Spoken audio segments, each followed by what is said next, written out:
Je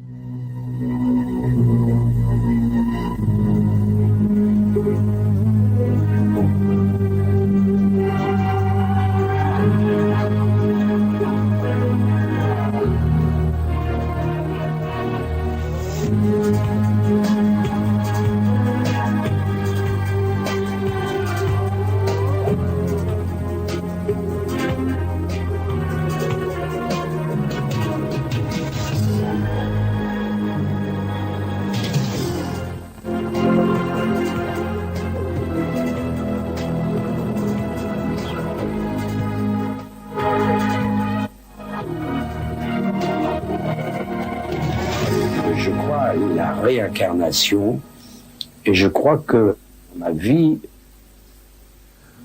je devais être réincarné. On a des sensations étranges, parce qu'on dit l'impression d'avoir déjà vécu quelque chose. Moi, je crois à la réincarnation. Ça me paraît difficile parce que bon, j'ai aucun souvenir, mais peut-être, mais je suis pas tellement convaincu, je veux dire. Il me semble, je suis pas sûr, mais je crois qu'on peut être incarné. Ouais. Peut-être que si un jour on me le démontre, mais il faudra vraiment que la personne qui me le démontrera soit très forte. Hein. Non, je crois pas. C'est pas possible que notre âme circule comme ça à travers les temps. Puis les choses matérielles, elles sont là, elles restent et puis elles se détruisent. Mais nous, peut-être qu'au fond de nous, oui, notre âme circule. Je pense avoir vécu peut-être une autre vie ailleurs, je sais pas, enfin des impressions de déjà-vu régulièrement, donc je me dis peut-être que j'ai déjà vécu ça autrefois dans une autre. Bonsoir. Bonsoir. Ou ne pas y croire.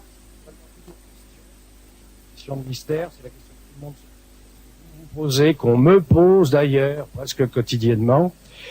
Et je dois dire que ce soir, pour ce qui me concerne, parmi les histoires qu'on va raconter, il y en a une que je trouve particulièrement troublante.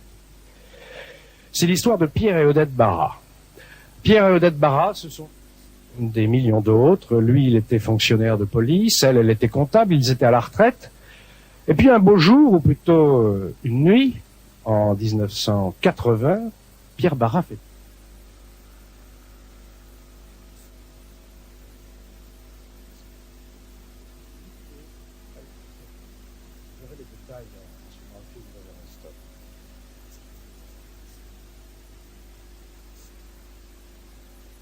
Après avoir fait faire nous aurons la confirmation ce que Pierre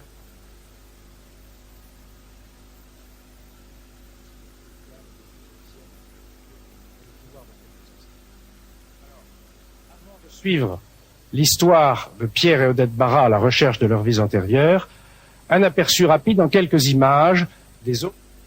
Ce soir, vous allez le voir tous tout aussi troublants.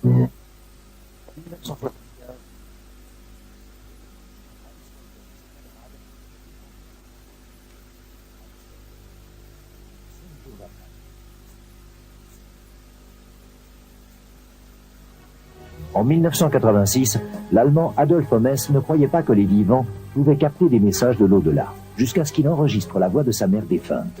Depuis, comme des milliers de chercheurs, il a vécu beaucoup d'autres...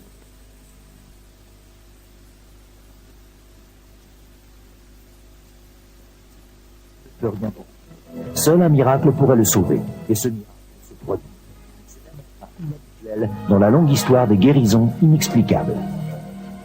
Un bijou d'occasion acheté sur un coup de cœur par une jeune femme en pleine forme. Histoire qui bascule peu à peu dans le cauchemar. Et si c'était cette bague qui avait empoisonné l'existence de Babette Museli? Et puis ce soir, pour ce numéro de mystère, je voudrais vous le signaler, un dispositif un peu particulier, nouveau en tout cas. Autour de moi, tous ceux qui sont en quelque sorte des observateurs, des experts des phénomènes paranormaux et qui auront à intervenir. Et puis dans le public, ce soir, des gens qui nous ont écrit parce qu'ils ont vécu eux-mêmes des expériences extraordinaires et ils seront donc appelés au cours de cette soirée, bien sûr, à témoigner de ces expériences. Mais tout de suite, comme je vous le disais, installez-vous bien, regardez le film, c'est l'histoire de Pierre et Odette Barra à la recherche de leur vie antérieure. Pierre Barra est aujourd'hui retraité. Ancien fonctionnaire de police, il habite dans un appartement près de Paris avec sa femme Odette. Leurs 3 enfants sont maintenant mariés et Odette et Pierre auraient pu se contenter d'une retraite tranquille. Mais ils se sont lancés dans une aventure extraordinaire, car une nuit, Pierre a fait un rêve étrange. Avant, bien sûr, j'étais un peu sceptique sur la réincarnation. Mais alors, à la suite de ce rêve, j'étais totalement affalé et j'ai cru définitivement à la réincarnation. Il est vrai que lorsque les personnes vivent des séquences parfois extrêmement fortes, eh bien, leur vie change. Ils se rendent compte qu'ils ont été, qu'ils sont, et peut-être qu'ils seront à nouveau.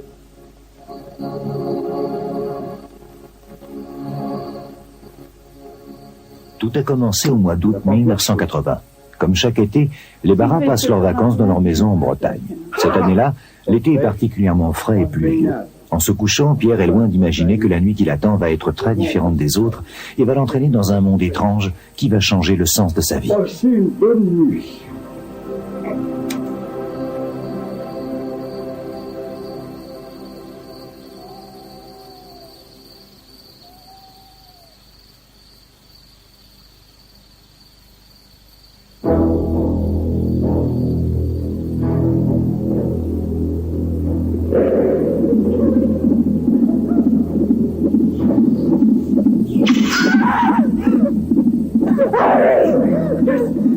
De troublantes images surgissent soudain dans son sommeil.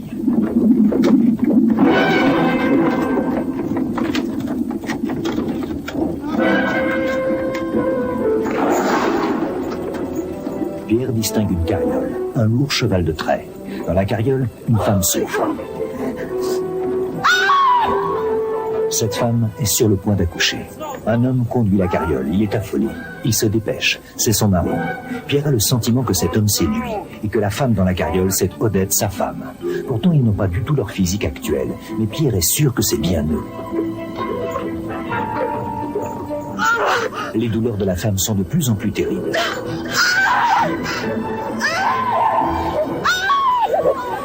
Elle accouche dans la carriole de 2 jumeaux.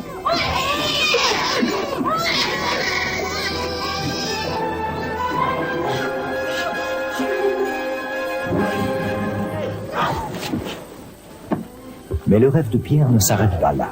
Confusément, il distingue quelques lettres du nom d'un village sur un panneau. 2 syllabes se détachent. Pierre sait qu'il est au XVIIIe siècle.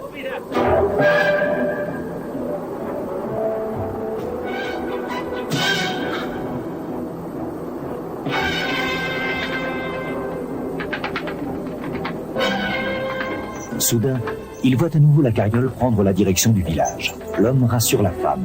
Ils sont soulagés d'y arriver car c'est là qu'ils habitent. Puis le temps a passé.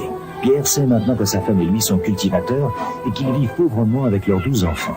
Pour eux, ce jour est un grand jour, car ils vont cacher un coffret qui contient des documents importants.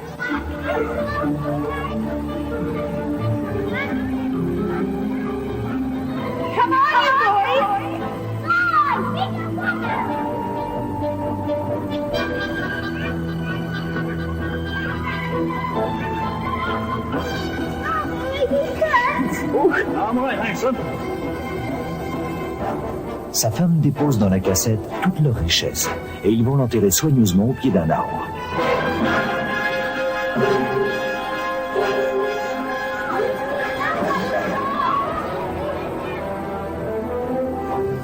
Et comme souvent dans les rêves, la scène change soudain de décor.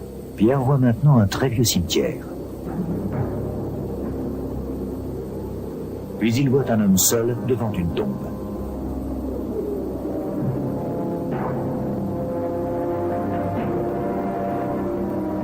Et sur la tombe est inscrit le nom de John Brown. Cet homme, c'est lui, Pierre, aujourd'hui au XXe siècle.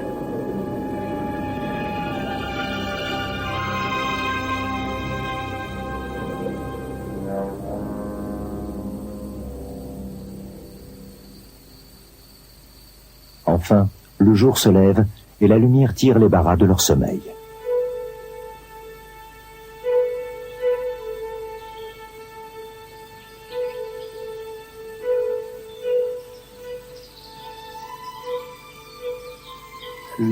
que j'ai rêvé, c'était au mois d'août 1980.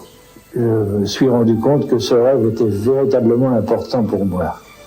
Et je l'ai raconté immédiatement à ma femme. Je me voyais très très bien dans cette vie à cette époque. Certainement au XVIIIe siècle. Cette charrette était conduite par un homme grand. Cet homme, c'était moi.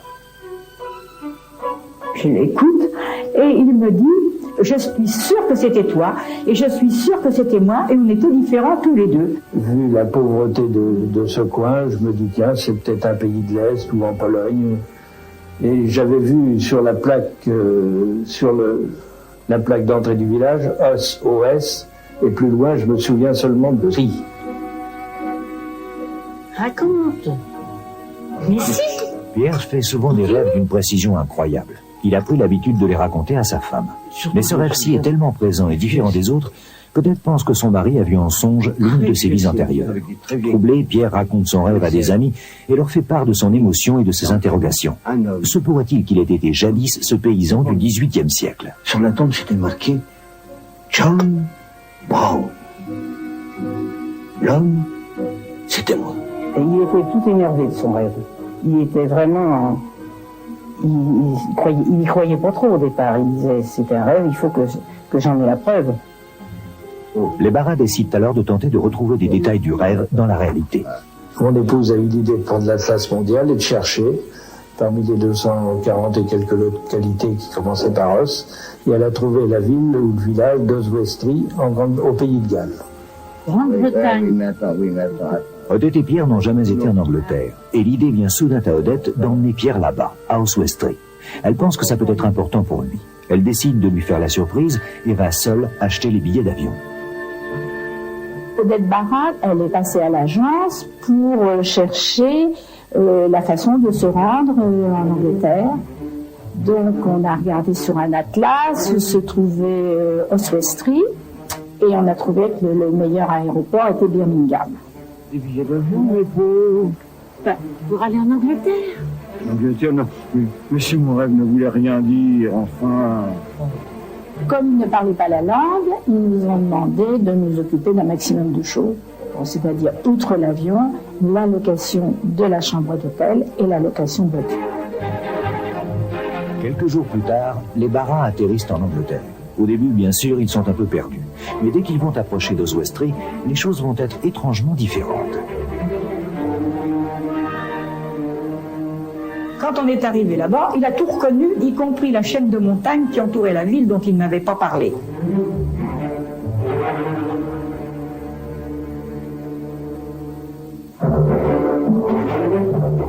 Odette et Pierre sont enfin au cœur de la ville d'Oswestry. Et là, c'est incroyable.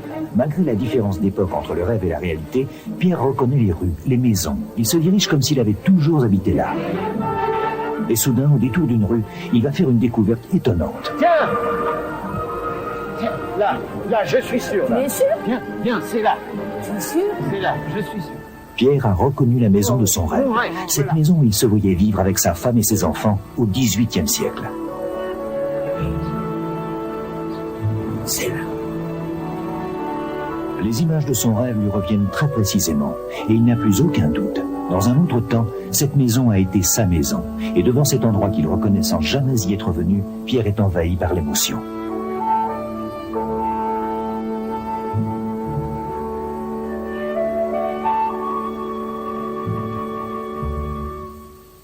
Dans la rue principale, j'ai reconnu ma maison, bien sûr en effaçant toutes les nouvelles de mon esprit, toutes les nouvelles constructions qui ont été faites depuis. Mais ce que je n'ai pas retrouvé, c'est l'arbre au pied duquel j'avais enterré un petit coffret contenant divers papiers et 2 pièces d'or. Alors pendant 2 jours, nous avons cherché le nom de John Brown, ce nom que j'avais vu aussi dans mon rêve. Puisqu'il a reconnu la maison, Pierre est maintenant persuadé qu'il va retrouver d'autres éléments de son rêve. Pour tenter de retrouver la tombe sur laquelle est inscrite le nom de John Brown, il visite avec sa femme tous les cimetières de la région, jusqu'au jour où Pierre a le sentiment d'être enfin au bon endroit. Je t'assure, c'est le même cimetière que celui que j'ai vu dans mes rêves. Hein? Un très vieux cimetière, tu vois. Viens. Tiens. Oh, chérie, Viens, regarde, quel regarde. pays. Oui, Et oui, dire oui, qu'il viens. faisait beau hier. Tiens, regarde. John Brown. C'est lui. Pierre et Odette sont stupéfaits. Ils sont persuadés qu'ils ont devant eux une seconde preuve de l'existence des vies antérieures. Dans le dernier cimetière, je me trouve devant une tombe délabrée, forcément avec le temps, et je suis sûr et certain que je suis là, que mes ossements se trouvent là. Oui, allô, oui. De retour à Paris, Odette et Pierre décident d'écrire à la mairie de Swestry pour obtenir des renseignements sur ce fameux John Brown. Comme ils ne parlent pas un mot d'anglais, ils demandent à l'une de leurs amies de traduire leurs lettres. Quand j'ai assuré les traductions et qu'ils ont reçu les réponses du Pays de Galles, ils étaient évidemment fous de joie d'avoir retrouvé certaines preuves de leurs vies antérieures. Dès la réception de la lettre des Barras, l'archiviste de la mairie d'Oswestry entreprend les recherches. Elle découvre qu'en effet, une famille Brown a vécu à Oswestry entre le 15e et le 18e siècle, et que parmi eux, un certain John Brown eut 12 enfants. Nous avons trouvé une branche de Brown. Et l'un des Brown avait une famille de 12 enfants qui comportait un John Brown et qui était probablement celui que Madame Barra recherchait. Les personnes qui vivent de tels états de conscience se rendent compte qu'ils sont que la vie ne commence pas à la naissance et ne finit pas à la mort. Et ce que j'ai constaté vraiment sur une grande échelle, sur une large échelle, c'est comme si les gens étaient plus présents dans leur vie de tous les jours par rapport à avant. Pour Pierre, en effet, cette expérience a été positive. Il a trouvé une vraie sérénité. Dans ma vie, s'est passé un événement qui a changé vraiment toute la vision du monde que j'avais. Maintenant, je n'ai plus peur de la mort, puisque je sais qu'après cette vie, et un repos mérité un peu dans l'au-delà, je reviendrai sur cette terre. Les preuves retrouvées par les Barras ne sont-elles dues qu'au hasard, ou bien Pierre Barras a-t-il vraiment été dans une autre vie John Brown, ce cultivateur anglais du XVIIIe siècle?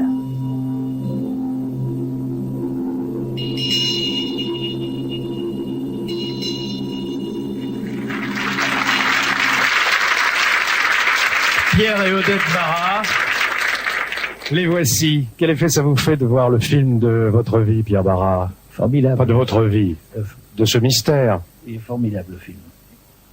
Ça, très bien. Ça vous émeut? Formidable. Oui, oui. Dites-moi, vous savez que, selon certains spécialistes, des vies antérieures, on en a plusieurs. Vous n'avez jamais eu envie d'en connaître d'autres? Si, j'ai rêvé d'autres vies aussi. Et vous avez cherché à les vérifier? Non, c'est trop loin. Vous ne pratiquez pas ce que l'on appelle les régressions? Non, non. Parce que nous avons parmi nos invités Patrick Drouot, qui est tout à fait à même de vous faire faire des régressions dans d'autres vies. Mais la connaissance d'une seule de ces vies vous suffit, semble-t-il? Non, pas du tout. Vous avez envie de continuer? J'aimerais bien connaître d'autres. Merci en tout cas d'être parmi nous, Odette et Pierre Barras. Bon, je vais retourner vers mes invités observateurs, et on va commencer bien sûr par Patrick Drouot. Patrick Drouot, si j'employais une métaphore sportive, je dirais que c'est le numéro 1 mondial de la régression. Combien de régressions avez-vous fait pratiquer à ceux qui venaient vous voir? Je n'ose pas dire à vos patients. Et je crois que ces 15 dernières années, j'ai travaillé avec environ 1500 personnes, ce qui représente à peu près 5000 séances ou 5000 voyages entre guillemets. Bien sûr, il y a une question qu'il faut se poser immédiatement dans ce thème fondamental de la réincarnation. Est-ce que c'est vrai ou est-ce que ce n'est pas vrai? Est-ce que ça existe ou est-ce que ça n'existe pas? Est-ce que nous pouvons commencer à y croire ou non? Ce que un certain nombre de scientifiques et de chercheurs ont fait depuis ces 30 dernières années, c'est une exploration de terrain. C'est essayer de voir comment les gens vivaient le phénomène, qu'ils étaient avant, pendant et après. Est-ce qu'on peut avoir là, je n'osais pas parler de preuves tout à l'heure à propos de l'histoire de Pierre et Odette Barras, bien qu'ils aient eu confirmation grâce à ces recherches dans les archives locales de la justesse de ces rêves. Mais est-ce qu'il n'y a pas, vous qui faites pratiquer des régressions dans des vies intérieures, certaines régressions où on a en quelque sorte des preuves? Bien sûr, ce que nous cherchons tous, c'est à prouver ou à leurrer le phénomène. Et je crois que dans l'état actuel des choses, et d'une manière strictement scientifique, on ne peut pas prouver le phénomène dit de réincarnation, mais ce qui est présent d'une manière continuelle sur littéralement des dizaines de milliers de personnes, c'est le caractère extraordinairement thérapeutique et curatif du phénomène. Gérald Messadier est donc rationaliste, rédacteur en chef adjoint de Science et Vie, et sur ce problème des vies antérieures de la réincarnation, je pense qu'il n'est pas du tout d'accord, évidemment, avec vous, ni avec ce que nous avons raconté dans le film qu'on vient de voir. Écoutez, d'abord, je ne suis pas rationaliste, merci de me donner la parole, je ne suis pas rationaliste, je suis rationnel. Deuxièmement, à partir du moment où on me dit qu'il faut y croire ou pas y croire, c'est une question de foi.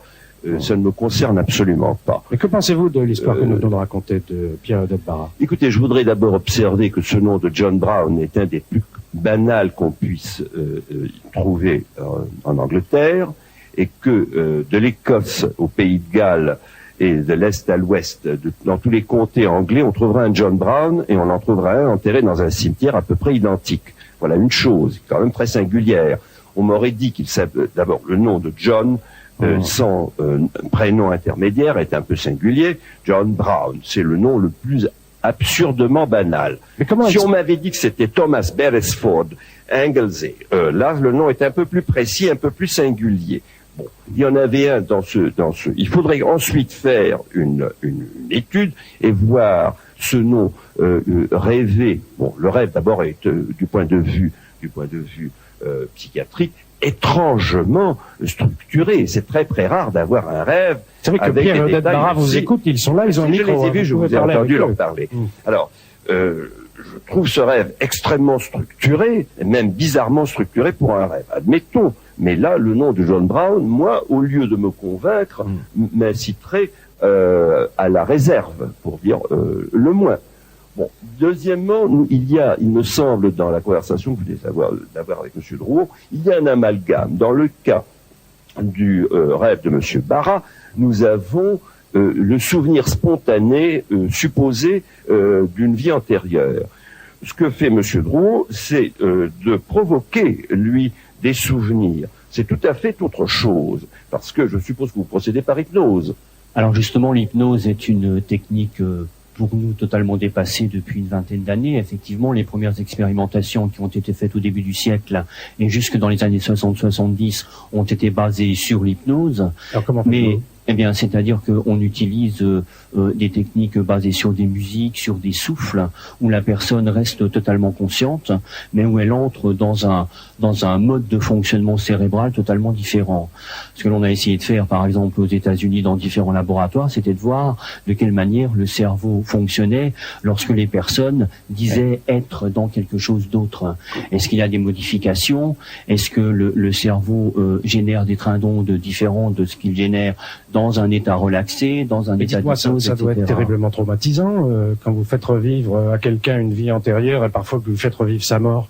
Écoutez, justement, c'est aussi l'une des questions que l'on se pose. Par exemple, quelqu'un qui a un problème précis, est-ce que si cette personne ramène des choses traumatisantes, est-ce que ça ne va pas la traumatiser plus encore? Ce que l'on a constaté, je dis une fois encore, non pas sur des dizaines, mais sur des centaines de milliers de cas, les gens ramènent à la conscience des événements qui ne correspondent à rien, et à ce moment-là, c'est comme il y a une espèce d'auto-restructuration de la personnalité elle-même. J'aimerais bien avoir le point de vue de Jean Servier, qui est ethnologue et qui a étudié. Il semble que cette croyance dans les vies antérieures ou dans la réincarnation, ce qui revient au même, soit quand même largement partagée, non? Bien, depuis des milliers d'années, c'est l'essentiel du sens de la vie donné par des milliards d'hommes. Ça représente quoi par rapport à l'humanité Encore maintenant des millions d'hommes. On peut dire que les 3/4 de l'humanité croient dans les vies antérieures? Oui. Mais alors, il y a une différence, c'est que si le traitement de M. Drouot doit permettre de guérir certaines névroses obsessionnelles, je ne sais pas, je n'ai aucune notion de psychiatrie. Mais tous les gens qui croient à la réincarnation évitent de se souvenir de leurs vies antérieures. Car c'est une régression. Et si on renaît, c'est pour progresser. Du reste, les philosophes de l'Antiquité le disaient, comme Platon, il ne faut pas retomber dans le bourbier. Et l'initiation permettait d'éviter de tomber dans le bourbier en étant une répétition du scénario de la mort. Donc là, nous sommes en train de tarir la fontaine de l'oubli, c'est peut-être dangereux. Et voilà, Gérald Messadier, est-ce que c'est dangereux En effet, c'est dangereux. Aux États-Unis, on entre dans le domaine juridique. Il y a des procès qui sont intentés à des psychiatres ou à des thérapeutes qui ont pratiqué des régressions de ce genre, qui ont réussi à convaincre des gens qu'ils avaient été violés dans leur enfance par leurs parents ou par d'autres personnes.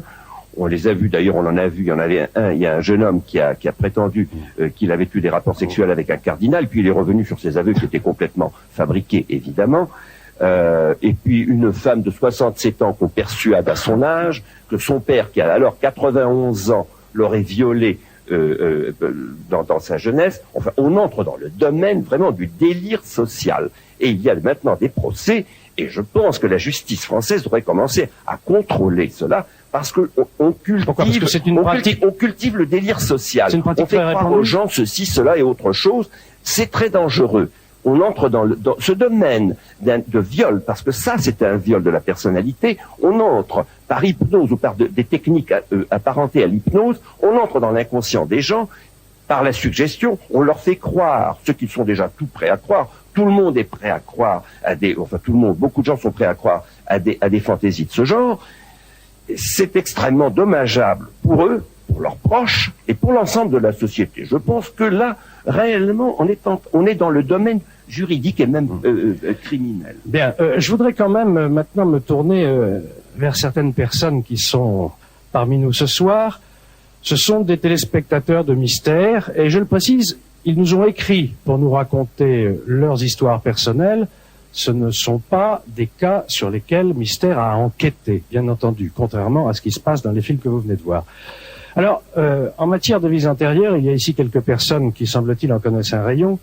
Et vous, madame, vous savez quelle vie antérieure vous avez eue et comment y êtes-vous parvenue? J'ai eu une révélation très concrète là-dessus. Je me suis vue un jour, comme je priais un vendredi saint. J'ai perdu comme connaissance. J'avais une amie à côté de moi.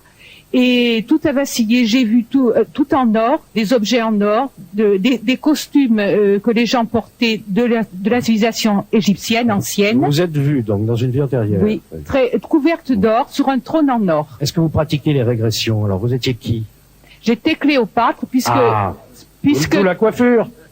C'est pour ça que je me coiffais, disons, d'une façon instinctive, comme Cléopâtre. Et je m'entourais d'or. Avant de l'avoir vue? Avant de l'avoir vue. Ah, ça c'est intéressant. Et je m'entourais d'objets tout en or. Je cherchais, bien entendu, l'influence que je pouvais avoir en organisant des soirées qui avaient un certain prestige. J'essayais d'avoir une certaine forme de pouvoir. J'essayais également d'être généreuse, prodigue, d'avoir un rayonnement. Enfin bref, vous avez été Cléopâtre. J'ai été Cléopâtre. Gérald Messadier. Écoutez, qu'est-ce que vous en pensez? Commentaire, à mon avis, soyons charitables. Ah, vous êtes dur quand même. Monsieur, que voulez-vous? Rien à ajouter.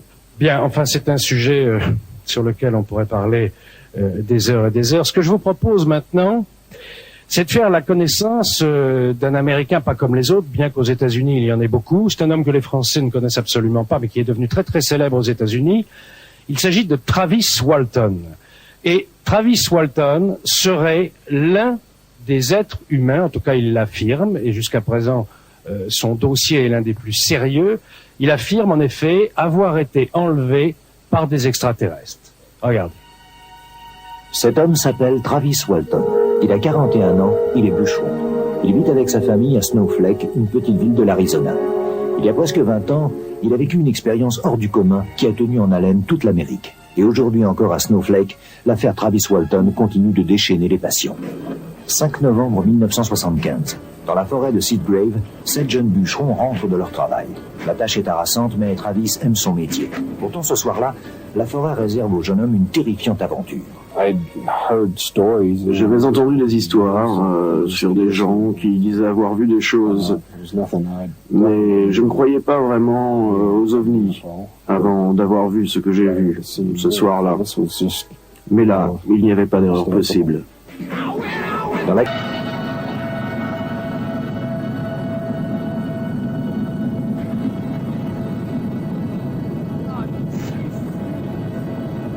Pour les bûcherons, il n'y a aucun doute.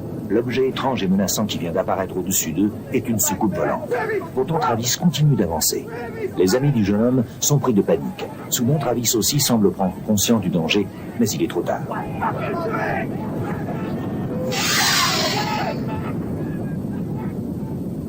C'était tellement puissant que j'étais sûr qu'il avait été tué.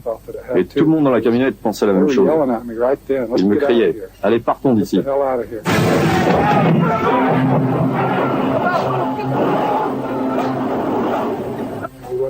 Nous avons fait quelques centaines de mètres. Ça m'a donné le temps de réfléchir. Nous nous sommes rendus compte que nous n'étions pas poursuivis, que nous ne semblions pas être poursuivis. Nous nous sommes arrêtés, il n'y avait rien. Donc, nous avons décidé d'y retourner.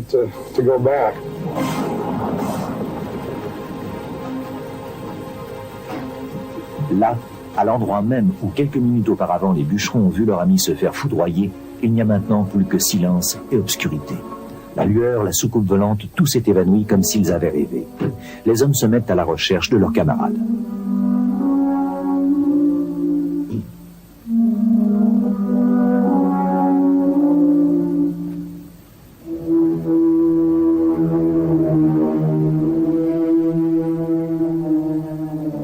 Mais après quelques temps, ils doivent se rendre à l'évidence. Travis Walton, lui aussi, a disparu. Ses traces de pas s'interrompent au point même où il s'est écroulé, et ils n'ont trouvé aucune empreinte dans les environs. C'est comme si la soucoupe volante avait enlevé Travis. Que faire? Et qui va croire à cette hallucinante histoire? Le même soir, nous sommes allés en ville pour prévenir l'adjoint du shérif. Nous ne savions pas vraiment quoi dire. Nous ne savions pas comment lui dire. En chemin, nous y avons réfléchi, nous en avons discuté. Ken disait il faut prévenir les autorités. Il faut leur dire exactement ce qui s'est passé. Le shérif adjoint alerte immédiatement son supérieur, Marlin Gillespie, chef de la police du canton. J'ai d'abord demandé à mon adjoint si les hommes étaient ivres, s'ils étaient sous l'emprise de l'alcool ou de drogue. Il m'a indiqué que non.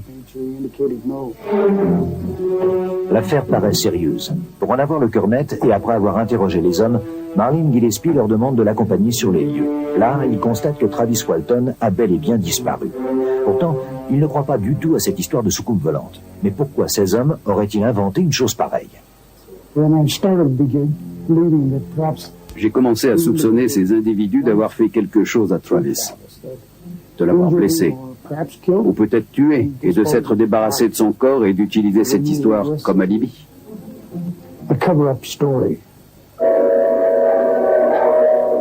Il va falloir retrouver l'endroit où est caché le corps de Travis Walton.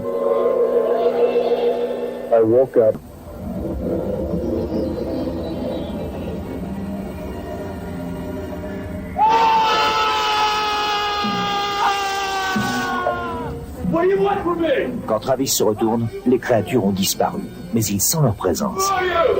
Ils étaient de forme humanoïde, 2 yeux, un nez, une bouche. Mais c'était clair qu'ils n'étaient pas des êtres humains. Dans la forêt de Seagrave, les recherches se poursuivent depuis maintenant plus de 48 heures. Des dizaines d'hommes sont mobilisés afin de fouiller chaque recoin du vaste massif montagneux. Mais malgré les hélicoptères, les brigades à cheval et les chiens de recherche, Travis reste introuvable. Depuis qu'il a compris où il se trouvait, et malgré la terreur qui s'est emparée de lui, Travis n'a qu'une idée en tête, échapper à ces créatures, trouver une issue, fuir. Travis a l'impression de devenir fou, mais tous les sens en éveil, il reste sur ses gardes et parcourt au hasard les corridors du vaisseau spatial. Il doit trouver un moyen de sortir de là, et surtout, il doit à tout prix éviter de retomber entre les mains de ces étranges ravisseurs.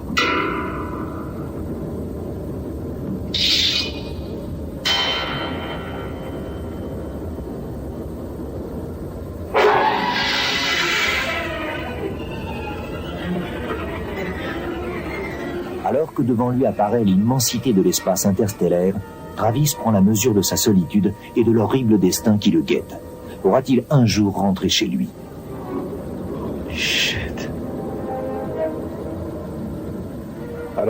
Je ne sais pas si ces étoiles étaient projetées sur le mur, comme dans une espèce de planétarium, ou si je voyais à travers les cloisons, ou bien si c'était une carte ou une vue de l'endroit où se trouvait cet objet. Je ne sais pas. À Snowflake, les recherches se poursuivent. Le shérif, qui soupçonne toujours les bûcherons d'avoir tué leurs collègues, mais n'en a aucune preuve, décide de les soumettre au détecteur de mensonges. Ils ont fait venir de Phoenix un expert du département de la sécurité publique. Il est venu au palais de justice du canton de Navajo avec tout son matériel. Cela a pris toute la journée. Nous avons tous passé un examen très complet de 2 heures chacun. D'entre eux, les résultats ont confirmé qu'ils disaient la vérité sur ce qu'ils croyaient être arrivé. Ils disaient la vérité. Qu'ils avaient bien vu quelque chose qu'ils ont pensé être un ovni.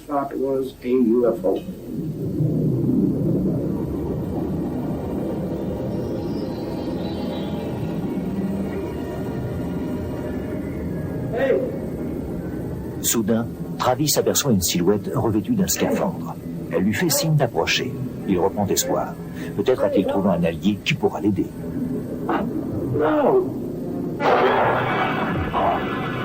C'était un piège. Travis comprend, mais trop tard. Toute espérance est vaine, et le cauchemar reprend de plus belle. Un masque vient se plaquer contre son visage. Lentement, Travis sombre dans le néant.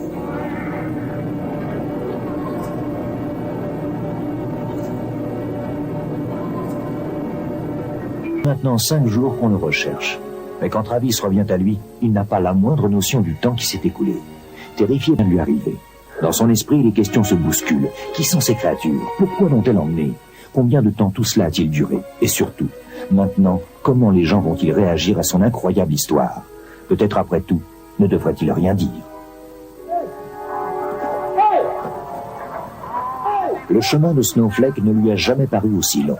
Et dans l'état où il est, aucun automobiliste n'a la témérité de s'arrêter pour le prendre en stop. Travis, mort de fatigue, arrive enfin à Snowflake. Heureusement, le bar est encore ouvert. Les clients reconnaissent immédiatement l'homme qui, depuis 5 jours, fait la une des journaux. À leur regard, Travis sent bien qu'il est inutile de leur raconter son histoire.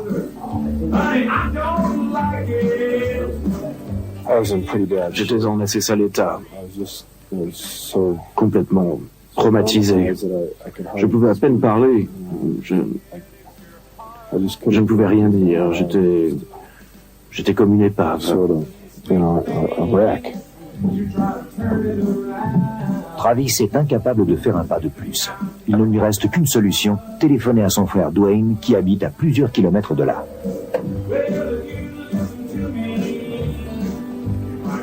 Dwayne, Quand Dwayne Walton arrive dans le bar de Snowflake, Travis est quasiment inconscient, incapable d'articuler la moindre parole. Qu'est-il arrivé à Travis Walton durant ces 5 jours? Lui et ses compagnons auraient-ils pu être victimes d'une hallucination collective? Nous ne savons pas ce que ses compagnons ont vu. Ce que nous savons, c'est ce qu'ils nous racontent. Et l'hypothèse la plus vraisemblable est qu'il était suggestionné dans une relation à Travis, donc le leader du groupe, une relation de type quasi-hypnotique, où petit à petit, ils ont constitué un récit commun. Mais Bud Hopkins, spécialiste des ovnis, est persuadé que Travis a été enlevé par des extraterrestres. La description que donne Travis des créatures qu'il a rencontrées est une description qui aujourd'hui nous est très familière à cause des milliers de cas similaires qui ont été reportés depuis. Du monde entier, nous avons des descriptions identiques de ces êtres. Des gens dans des pays comme le Zimbabwe, où ces informations ne sont pas disponibles, décrivent exactement les mêmes. Je pense que le phénomène est énorme dans le monde entier. Le problème, c'est que dans beaucoup de pays, les cas ne sont pas reportés. Je ne pense pas qu'il y ait beaucoup de cas connus en France. Ça ne signifie pas que ça n'existe pas. Je suspecte qu'en France, il y a des centaines de milliers de cas d'enlèvement qui n'ont jamais été étudiés jusqu'à aujourd'hui. Aujourd'hui, 20 ans après sa terrible expérience, Travis Walton continue d'affirmer qu'il a été enlevé par des extraterrestres. Il fut l'un des premiers à oser en parler. Depuis, des milliers de témoignages sont venus s'ajouter aux siens. Comment expliquer que même dans les pays les plus reculés, les récits et les descriptions soient aussi semblables? Tous les êtres humains ont-ils dans leur inconscient certaines hallucinations en commun? Ou bien existe-t-il vraiment dans l'univers des êtres qui viendraient nous visiter et nous étudier?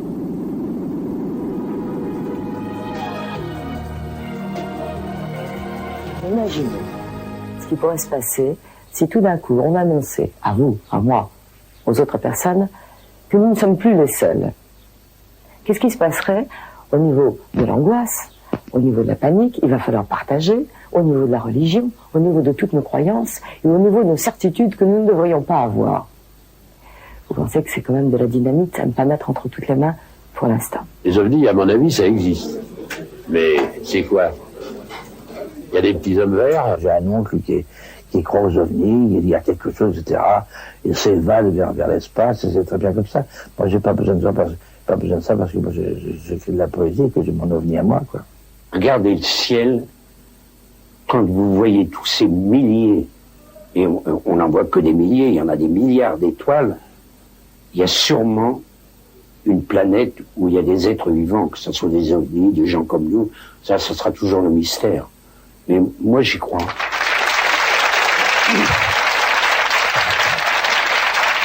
Ah oui, et la question que je posais au début de l'émission, y croire ou ne pas y croire, là, je crois, prend vraiment tout son sens. Bertrand Meheux, vous avez étudié dans votre livre En soucoupe volante, comme on dit en voiture, tous ces cas d'enlèvement d'êtres humains par des extraterrestres. Qu'est-ce que vous pensez de l'histoire que vous venez de voir, que vous connaissez d'ailleurs parce que Travis Walton, vous le connaissez même, lui. Je ne l'ai pas rencontré. Bon, j'ai lu son livre, j'ai lu ce qu'on a écrit sur cette affaire. J'ai rencontré d'autres Américains qui ont vécu des histoires analogues. Parce qu'il y en a beaucoup, hein. Des milliers. Des milliers? Des milliers. Ben, c'est dit dans le film, d'ailleurs. Oui, il y en a des milliers. Il y en a certainement même plus qui ne racontent pas leurs histoires. C'est un phénomène culturel d'une très grande ampleur. C'est un grand problème qui se développe aux États-Unis à l'heure actuelle. Mais est-ce que tous ces gens relèvent de la psychiatrie, selon vous? On a fait des bilans, de nombreux ravis, comme je les appelle, c'est-à-dire ceux qui ont été enlevés, de nombreux ravis... C'est un mot à double sens. Oui, il y a les ravis. De nombreux ravis, entre guillemets, donc ont subi des tests, des bilans de personnalité, ont été suivis par des médecins, des psychiatres, des sociologues, des psychologues, surtout aux États-Unis, mais aussi en Angleterre, en France, en Espagne, etc. Et la réponse est non, il n'y a pas de profil psychopathologique particulier. Alors il faut croire à ce qu'ils affirment avoir vécu? Mais non, justement, c'est l'erreur qu'il ne faut pas commettre. Les Américains s'engouffrent dans l'explication au premier degré parce que ce bilan a été établi selon lequel il n'y a pas de pathologie là-dedans. Mais c'est pas parce que les gens vivent ces choses en toute sincérité, parce que je dois préciser en plus qu'il y a deux données importantes. Premièrement, les gens ne relèvent pas de la pathologie, et deuxièmement, ils sont en général sincères. Il suffit de voir le film de Travis Walton. Moi, tous les témoins que j'ai pu rencontrer m'ont convaincu qu'ils étaient sincères. Ah, l'immense majorité des cas. Bien. Donc là, apparemment...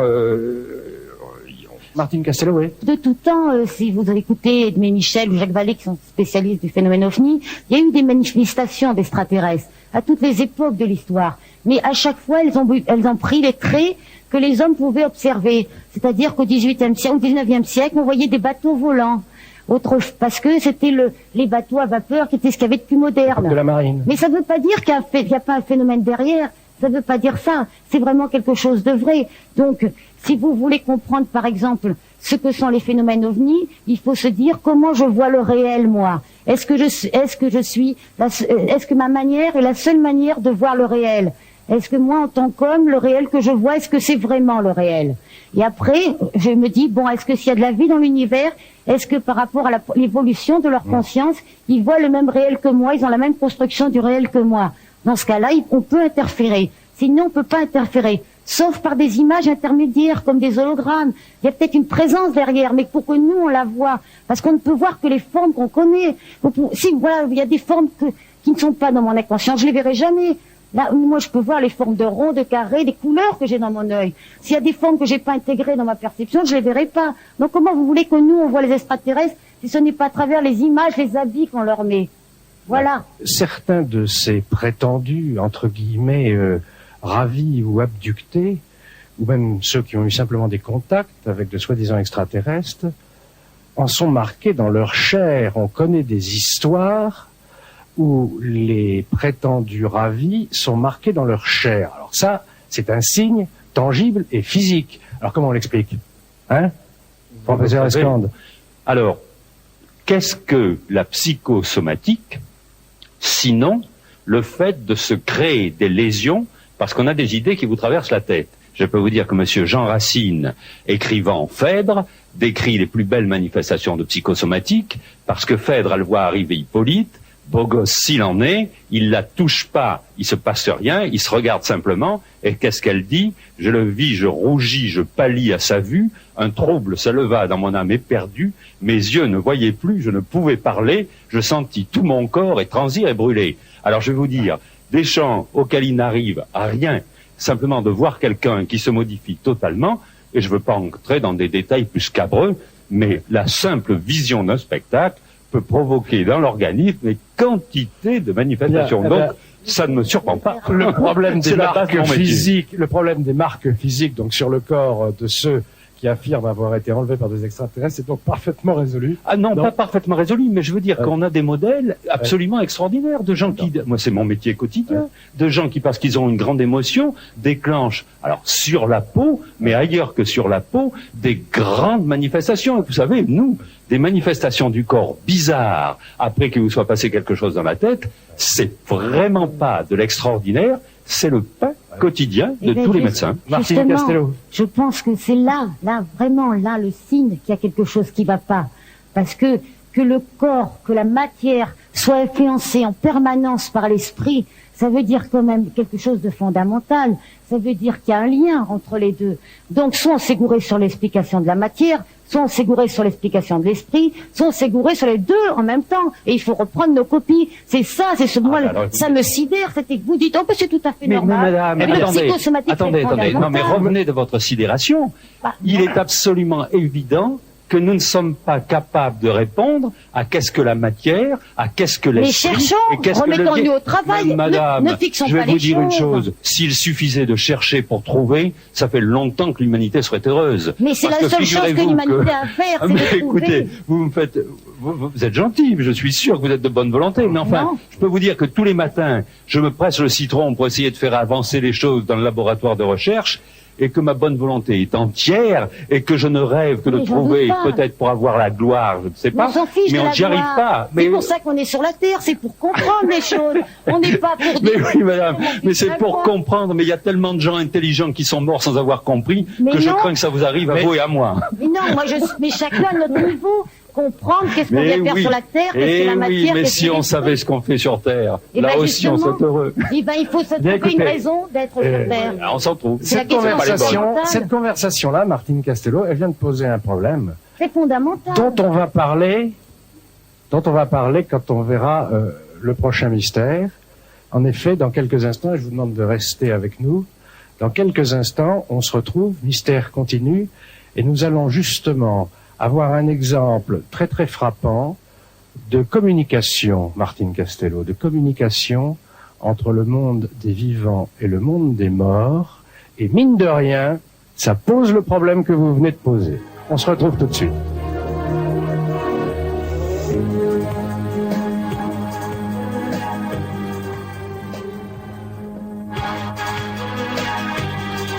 On peut complètement communiquer avec les morts, mais par l'intermédiaire d'autres personnes, mais surtout dans les rêves, pour moi dans les rêves. J'ai jamais communiqué. Ça m'intéresserait beaucoup, quand même. Communiquer, on peut toujours essayer de leur parler, mais que eux répondent, c'est ça que je ne sais pas. Ouais, mais je l'ai fait quand j'étais plus jeune, donc c'est vrai que ça a quand même donné des choses qui étaient assez originales. Et j'ai bien vu qu'il n'y en avait pas qui trichaient, quoi. Parmi nous, on était une bande de copains, donc il y a quand même eu quelque chose qui s'est fait, qui était assez, qui était pas normal, quoi, qui était inexplicable. Donc c'est il faut pas chercher forcément une explication. Je pense que c'est vrai, ça doit exister. Il faut pas expliquer comment ni pourquoi, simplement ça existe, quoi. J'ai même fait tourner des tables à un moment donné, et je dois dire que ça, j'étais très impressionné parce que même s'il y avait quelqu'un qui aidait cette table, c'était pas en occupation avec Gérard Philippe et des copains le soir après le théâtre, dans l'hôtel du Petit Paradis où j'habitais avec Gérard Philippe, chez Gérard Philippe. Et c'est vrai qu'on faisait tourner les tables.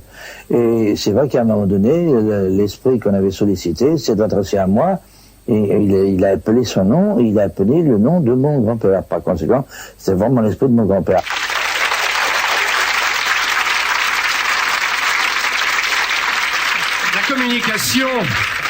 La communication entre les morts et les vivants, je dirais que c'est une chose vieille comme le monde.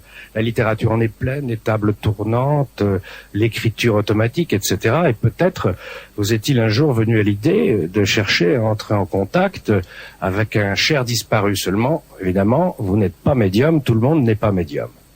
Eh bien, il y a d'autres moyens d'y arriver. Le magnétophone ou des instruments très très modernes, vous allez voir, on appelle ça la transcommunication. Adolphe Mess, âgé de 50 ans, est représentant dans une entreprise d'ameublement.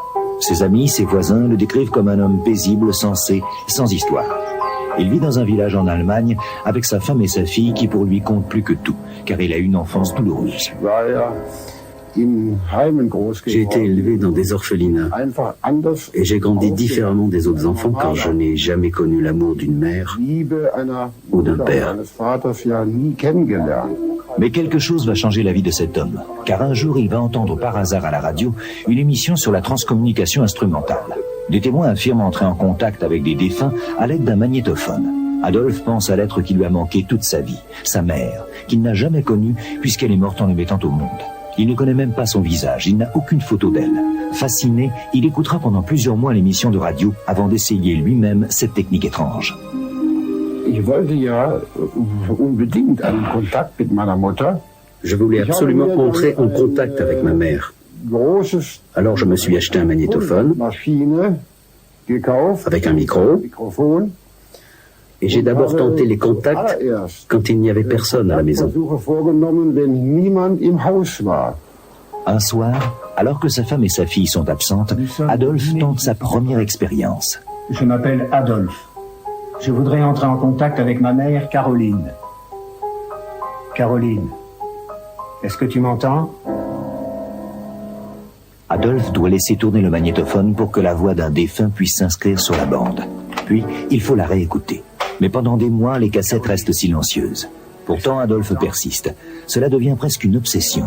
Pendant un an, il y consacre jusqu'à 3 heures par jour. Quelquefois, il lui semble entendre des sons et des chuchotements. Il les a fait écouter à sa femme, mais elle n'est pas convaincue par ces bruits presque inaudibles. Attends. Pouvez-vous entrer en contact avec moi ? Répondez-moi.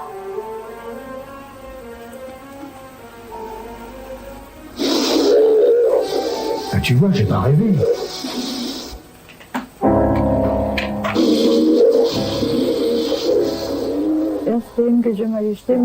D'abord, je me suis dit que ces voix, ça ne pouvait pas exister. Et plus tard, vu qu'il continuait ses essais, je commençais à avoir des doutes. Et je me suis dit que peut-être, il devait y avoir quelque chose. Et ça me fascinait. Kerstin, leur fille de 15 ans, continue de ne pas croire ses parents. Pourtant, il lui raconte tout. Alors Adolphe lui propose de faire un essai avec lui. J'appelle Caroline, ma grand-mère. S'il te plaît, Caroline, manifeste-toi.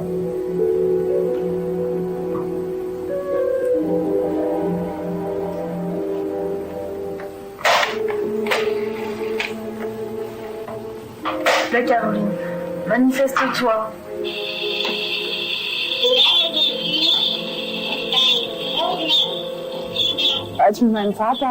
Quand j'ai réussi à avoir mon premier contact avec l'au-delà, j'étais avec mon père. J'ai d'abord été très effrayée. Mais pour moi, c'était la preuve qu'il y avait quelque chose, que ça n'était pas truqué, qu'il doit exister une vie après la mort. Adolphe est perplexe. Les contacts prennent de plus en plus de place dans sa vie. Maintenant, à chaque essai, une voix lui répond. Mais ce n'est jamais la voix de sa mère, et cela lui laisse un terrible sentiment de frustration. Jour après jour, il renouvelle ses appels. Et enfin...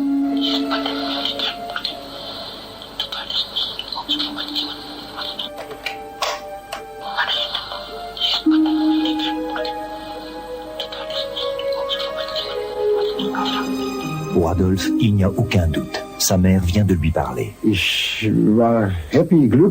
J'étais très content, très heureux parce que je voulais ça. Je voulais ce qui était en train de se produire à ce moment-là, c'est-à-dire le contact avec ma mère. Un jour, alors qu'Adolphe est resté chez lui et qu'il écoute la radio, un curieux phénomène va l'interrompre. Adolphe.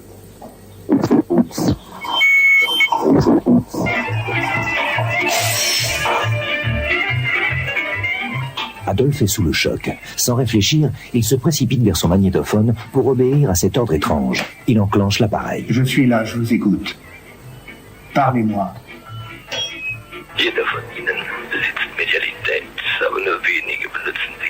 La voix répond directement à travers la radio. Qui êtes-vous?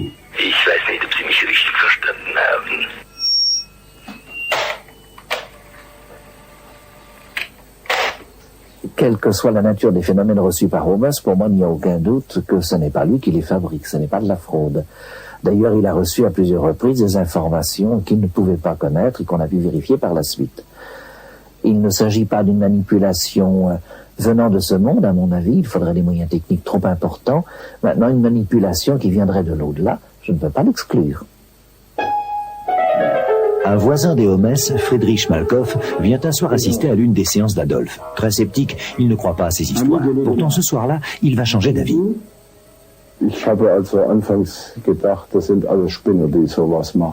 Au début, j'ai pensé que c'était tous des fous, ceux qui faisaient des trucs pareils. C'est aussi parce que j'avais l'opinion de la majorité des gens. Et quand nous avons fait les premiers contacts, j'étais quand même surpris des voix qu'on pouvait entendre sur les bandes. Cela fait maintenant 2 ans qu'Adolphe Holmes obtient des réponses par magnétophone et par la radio. Mais ce matin d'automne, un nouveau phénomène de transcommunication va se produire par l'intermédiaire de l'ordinateur. À quelques kilomètres de là, dans une chambre d'hôpital, Matthias Schmidt, le père de Rosie Holmes, est en train de mourir. Sur l'ordinateur s'inscrit le mot « Trauerfall », qui signifie deuil. Il est 8 heures.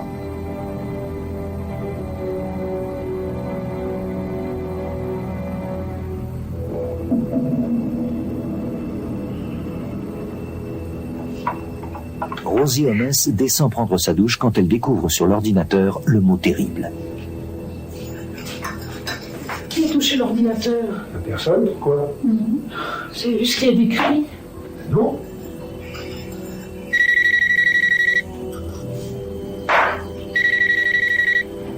Oui, c'est moi. C'est l'hôpital, hein? Ah bon? Rosie comprend que son père est mort. Comment expliquer que leur ordinateur l'ait indiqué avant même que la famille soit avertie? Quelques minutes plus tard, un second mot s'inscrit sur l'ordinateur. Le nom du père de Rosie. Cette fois, ils prennent peur. Je comprends plus rien. Je n'avais pas besoin de demander à qui que ce soit pour savoir qui avait écrit le mot sur l'écran.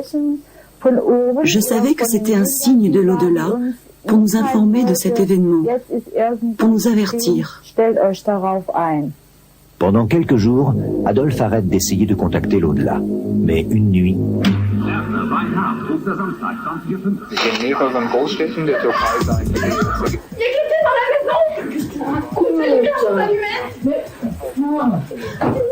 Il n'y a personne. Pourtant, les appareils électriques se mettent en marche tout seuls. Que se passe-t-il? Est-ce un signe des défunts pour qu'Adolphe les contacte à nouveau? Bien sûr, nous avons pensé à des fantômes et nous avons eu peur. Et j'ai dit à mon mari, arrête tes essais, peut-être que tu ne devrais pas faire ça. Et il m'a répondu, ok, j'arrêterai pour quelques jours. Adolphe n'essaie plus de contacter les défunts.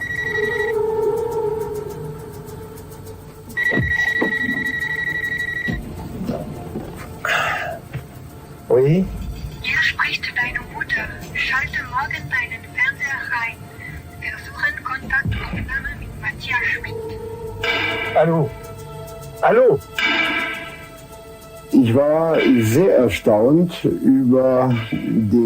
J'étais déjà très étonné du contact téléphonique avec ma mère, mais À ce moment-là, comme je lui faisais confiance, je savais qu'elle allait sérieusement essayer de réussir la tentative de contact. Seulement, je ne savais pas si ça allait vraiment réussir. Le lendemain, toute la famille est réunie devant le téléviseur. Rosie a insisté pour que sa mère soit présente. Pourtant, Madame Schmidt ne croit absolument pas à tous ces phénomènes. Leur voisin Friedrich est aussi présent. Le poste est branché sur un canal où il n'y a aucun programme à ce moment-là. S'il vous plaît, Mathias, m'entendez-vous? Manifestez-vous. S'il vous plaît, Mathias. C'est Mathias! C'est pas possible! Mon Dieu, Mathias!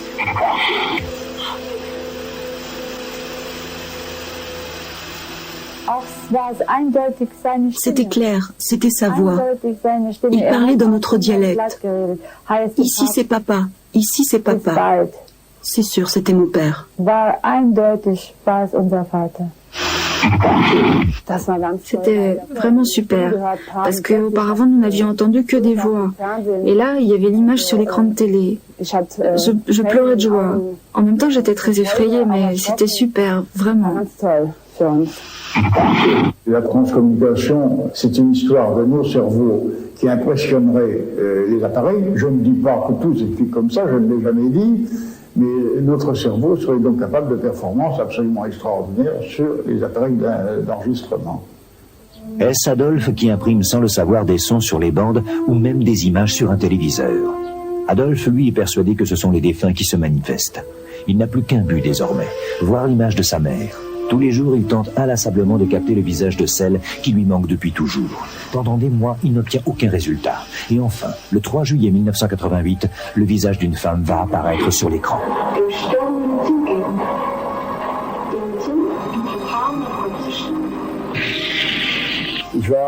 J'ai été très étonné, et comme toujours très heureux. Parce que je ne savais pas du tout à quoi elle ressemblait.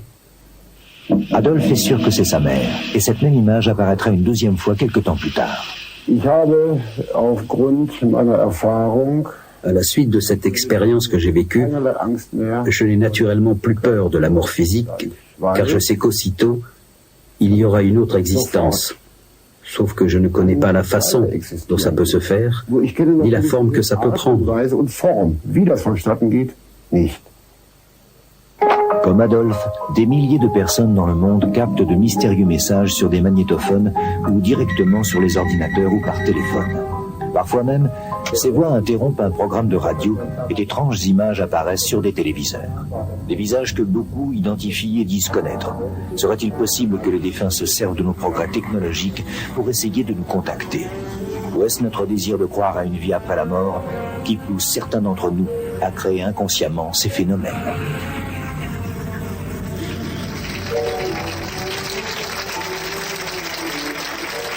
Voilà, c'était donc l'histoire d'Adolphe Hommes, histoire qui a été apportée à mystère par deux confrères, Gwenaël Cabel et Guy Susplugas. Vous avez décidé, il y a de ça plusieurs années maintenant, de vous consacrer, en journaliste que vous êtes, à la transcommunication. Mais des histoires comme celle qu'on vient de voir, il y en a beaucoup alors. Oui, alors, avant, je voudrais dire deux choses. D'abord, je crois qu'on a bien compris dans cette émission que croire ou ne pas croire n'était pas dans l'objet de la science. Ah, si j'avais su, j'aurais pas eu cette formule au début de l'émission. Je crois qu'il n'est pas non plus dans celui des journalistes, enfin dans la pratique, en tout cas journalistique. Mais pour ce qui concerne la transcommunication, elle a dans l'immense catalogue, en tout cas dans le catalogue des phénomènes qu'il est convenu d'appeler les phénomènes paranormaux, un statut un petit peu particulier. Il est particulier en ceci qu'il passe par des outils techniques, par de la technique, et que c'est vrai que voir des images sur un poste de télévision alors qu'il y a apparemment rien pour pouvoir l'enregistrer, c'est quelque chose qui, sur le plan du phénomène technique, relève de la gageure ou de la supercherie complète. Alors, supercherie, le mot, vous venez de le prononcer. Vous l'écartez tout de suite ? Il est très difficile de l'écarter complètement. alors d'abord, vous m'avez posé une question tout à l'heure, vous nous avez demandé s'il y avait énormément de cas dans ce domaine. Oui, il y en a beaucoup. Il y a plusieurs milliers de gens, plusieurs milliers de personnes qui obtiennent des messages sur des supports divers qui vont du magnétophone au moniteur de télévision et en passant par l'ordinateur, comme on l'a vu dans le film. Des messages clairs. Audibles. Des messages de qualité différente, très variables. Il y a des choses qui sont difficilement audibles, au dire même d'ailleurs des expérimentateurs. Seules des oreilles habituées sont à même de pouvoir en définir l'origine paranormale. Et il y en a d'autres que nous avons entendus qui sont, comme d'ailleurs on a pu en faire passer quelques-uns à l'antenne, qui sont incontestablement audibles et qu'on peut traduire, qui font sens réellement. Alors, selon vous, parce que c'est tout le problème. Je lui donne une oui, Gwenaëlle. En ce qui concerne les images, il y a en revanche très peu de gens au monde qui en obtiennent réellement. Il y en a plein qui essayent. Des images de disparus sur téléviseur. Il y en a environ une dizaine, et le cas d'Adolphe Moss est parmi les plus intéressants. Et il est intéressant à plusieurs égards, c'est qu'en fait il réunit tous les instruments de la transcommunication instrumentale. C'est-à-dire, comme vous avez pu le voir dans le film, donc le téléviseur, mais aussi reçoit des messages sur le répondeur, sur l'ordinateur. Et puis il y a une sorte de jeu de piste un petit peu qui s'établit, parce qu'il en reçoit le concernant lui, mais aussi concernant d'autres personnes dont il n'a même pas connaissance et qui habitent à des centaines de kilomètres de là. À joindre quelqu'un, dans l'au-delà, à joindre quelqu'un puis entendre quelqu'un d'autre. On n'est jamais sûr de celui qui vous parle.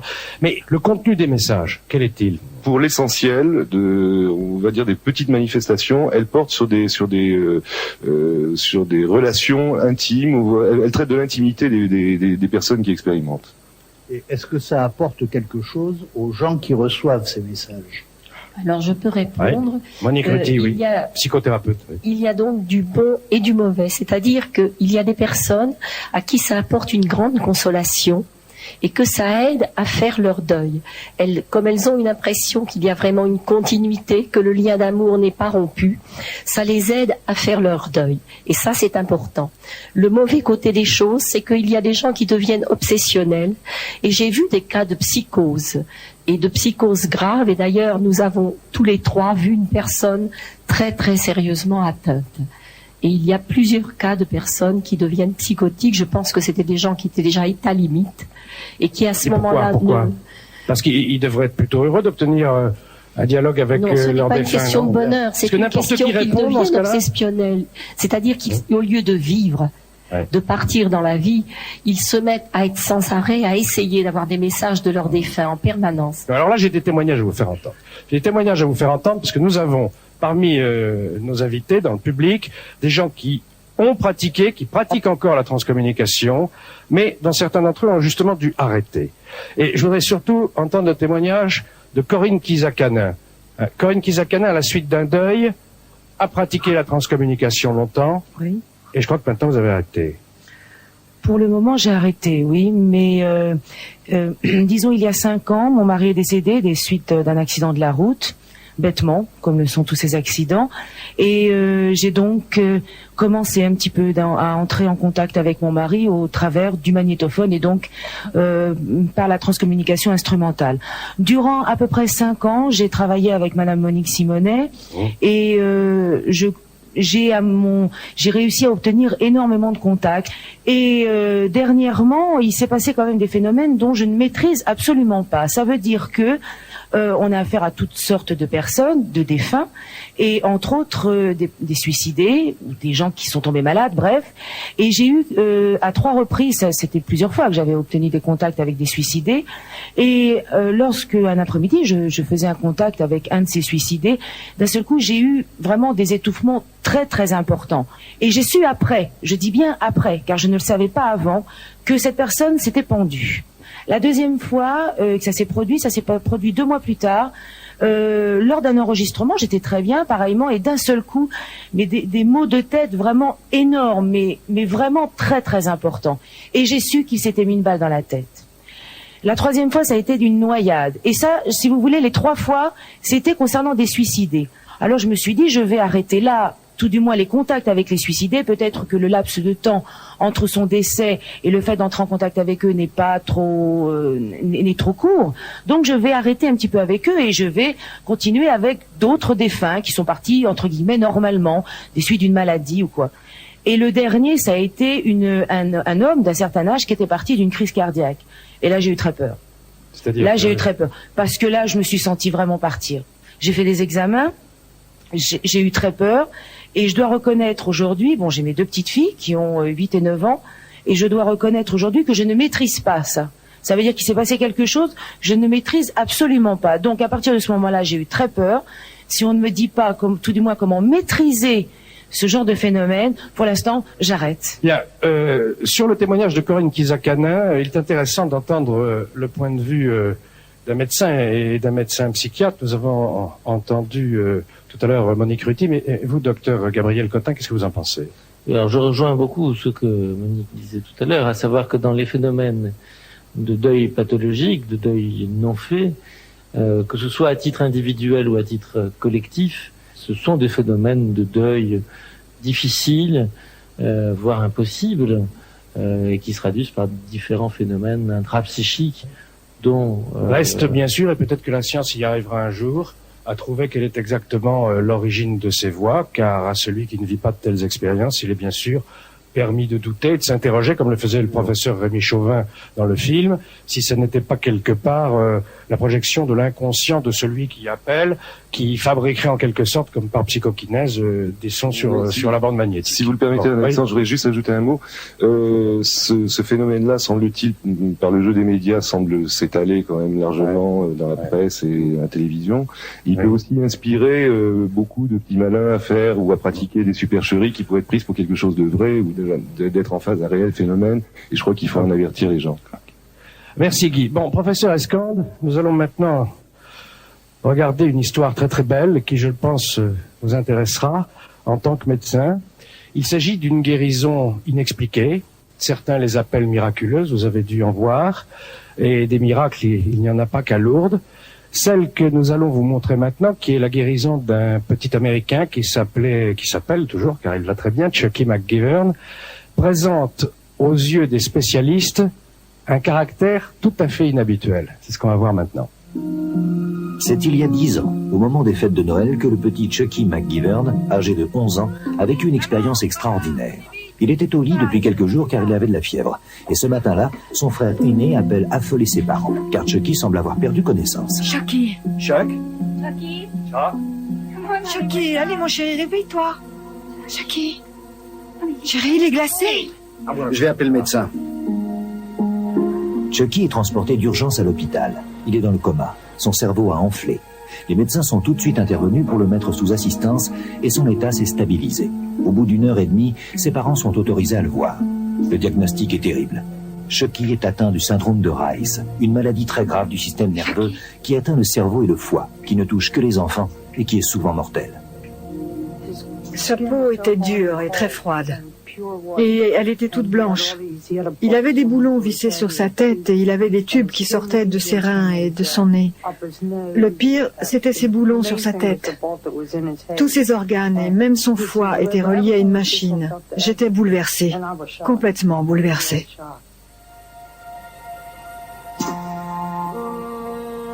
En dépit de ce diagnostic très pessimiste, Nancy et Chuck McGivern refusent d'abandonner tout espoir.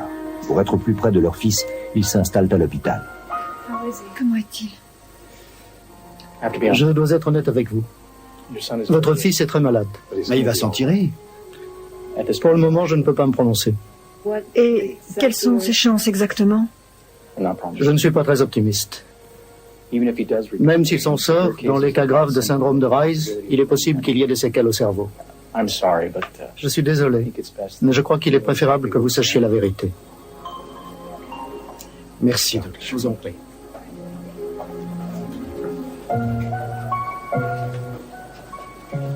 Les parents de Chucky sont désespérés. Bientôt, d'autres membres de la famille viennent les soutenir et leur donner des médailles religieuses pour aider à la guérison de Chucky. Jerry, le cousin de Nancy, lui donne une médaille très spéciale. C'est une relique sacrée de Saint John Neumann, le saint patron des vocations. Je voudrais te donner ça. Oh, Jerry, tu es sûr? Tu te souviens quand j'ai eu mon accident de voiture en Italie? J'aurais dû y rester, mais j'avais ça dans ma poche et je te jure, ça m'a sauvé la vie. Je crois que ça pourrait aussi aider Chucky. John Neumann est arrivé aux États-Unis en 1836. Originaire de Bohême, il est vite reconnu comme un bon prêtre, simple et infatigable, et il devient le 4e évêque de Philadelphie. En 1860, John Neumann meurt, et très vite, les gens invoquent ses faveurs et sa bénédiction dans leurs prières. En 1923, une jeune fille guérit d'une péritonite après qu'une image de l'évêque ait été posée sur son ventre. Plusieurs autres miracles lui sont ainsi attribués, et en 1977, John Neumann est canonisé par le Vatican et devient le premier saint américain.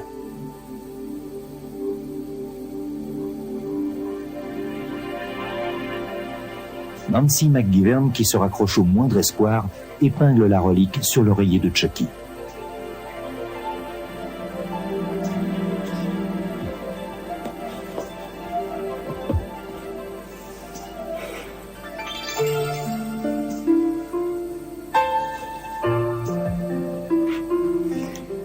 Voilà, Chucky. Elles te protégeront, mon bébé. Les McGivern ne sont pas particulièrement croyants ni pratiquants. Cela fait des années qu'ils n'ont pas été à l'église, mais là, ils se tournent vers Dieu et prient de tout leur cœur pour que leur enfant ne meure pas. Malgré les ferventes prières de sa famille et les soins des médecins, l'état de Chucky empire de jour en jour. Je n'avais jamais prié aussi fort de ma vie. Non, jamais. Et je priais si fort pour mon fils que je transpirais à grosses gouttes. On ferait n'importe quoi pour son gosse. Les parents de Chucky ne peuvent qu'attendre et espérer. À cet instant, ils sont très loin d'imaginer ce qui va arriver les jours suivants.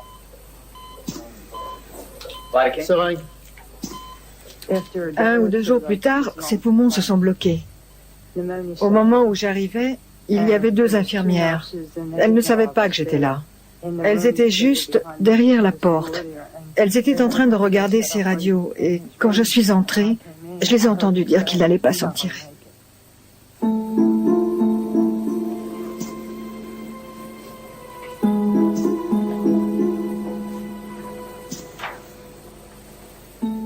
Coucou, Chucky. J'ai remarqué que la médaille de Saint John Newman sur son oreiller était à l'envers. Pour la remettre à l'endroit, j'ai dû enlever l'épingle à nourrice, retirer toutes les autres médailles et remettre la médaille de Saint John dans le bon sens, avant de replacer à nouveau les autres médailles pour qu'elles soient toutes à l'endroit. Je suis là, mon bébé. La fois d'après, quand je suis revenue, elle était encore à l'envers, comme si quelqu'un était venu et l'avait retournée, comme si quelqu'un passait derrière moi. Pour défaire ce que j'avais fait, j'ai cru que je devenais folle. Ce soir-là, un autre mystère intrigue la maman de Chucky. Quelqu'un a placé une image de Saint John Neumann dans la chambre du petit et personne ne peut dire à Nancy d'où elle vient ou qui l'a mise là. Pour elle, c'est le signe que Saint John est là et qu'il veille sur son fils. Le lendemain matin, le père de Chucky fait une étrange rencontre dans la salle d'attente. Il était à peu près 11 heures.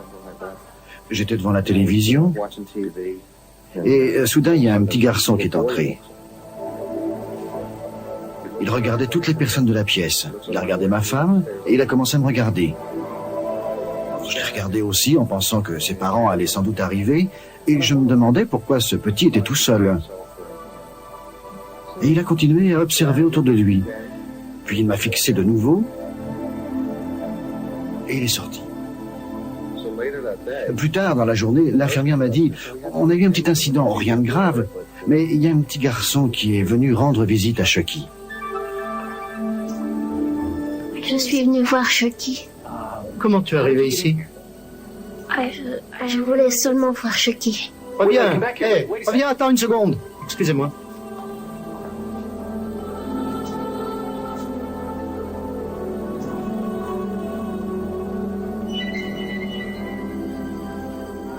Un peu plus tard, le même jour, Chucky reçoit une autre visite inattendue. Le père Robert Roncasse. Quand il a entendu parler du cas de Chucky, il a tout à coup ressenti que son devoir était de lui administrer les derniers sacrements. Je n'arrêtais pas de penser, il faut le bénir, il faut réciter pour lui la prière des malades. Ça devenait une obsession pour moi, il fallait absolument que je le fasse. Et je suis parti tout de suite. J'y suis allé le jour même pour le bénir. À l'aide de cette eau bénite, puisse le Seigneur dans sa miséricorde t'accorder la grâce. Amen. Et je me souviens que pendant que je faisais le signe de croix avec l'eau bénite, j'ai senti que quelque chose se passait. Je sentais la présence extraordinaire de l'Esprit Saint et je sentais qu'en quelque sorte, Dieu lui donnait sa grâce et sa force.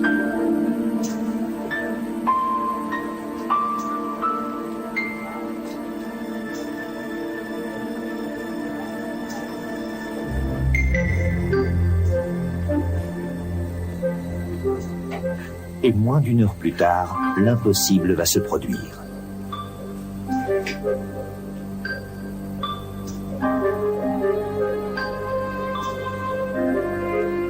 Chucky?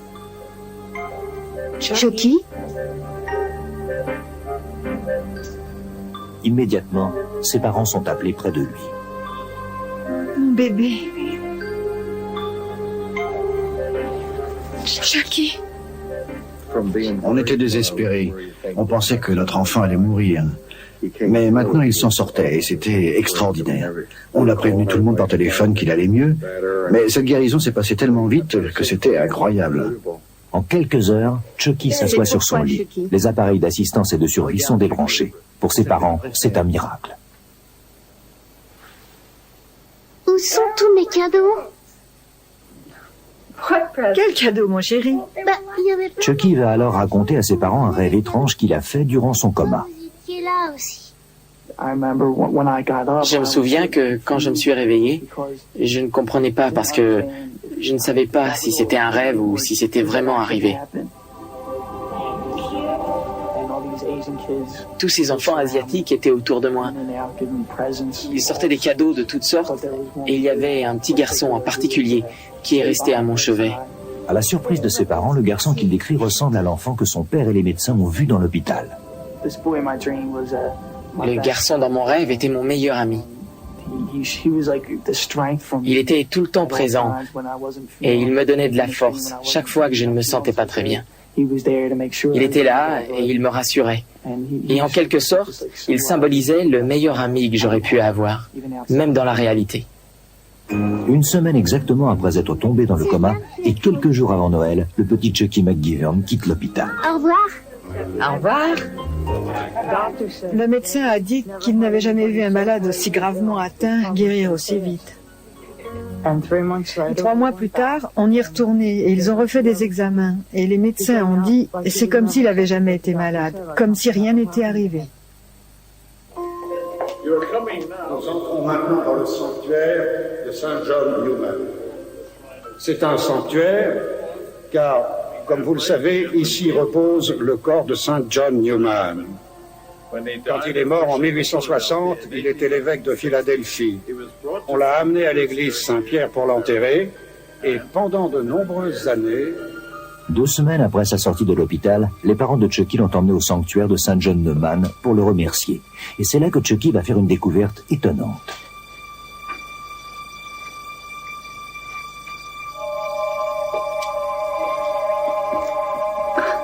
Qu'est-ce qu'il y a, chérie? C'est lui mon meilleur ami dans mon rêve à l'hôpital. Tu en es sûre? Oui, j'en suis sûre. C'est lui. Les McGivern découvrent alors avec stupéfaction que le portrait que leur montre Chucky est le portrait de Saint John Neumann quand il était enfant. Et le père de Chucky reconnaît l'enfant qu'il a vu à l'hôpital. Oh, je n'en revenais pas. Et j'ai réfléchi. Et c'est là que je me suis rendu compte qu'il s'était vraiment passé quelque chose.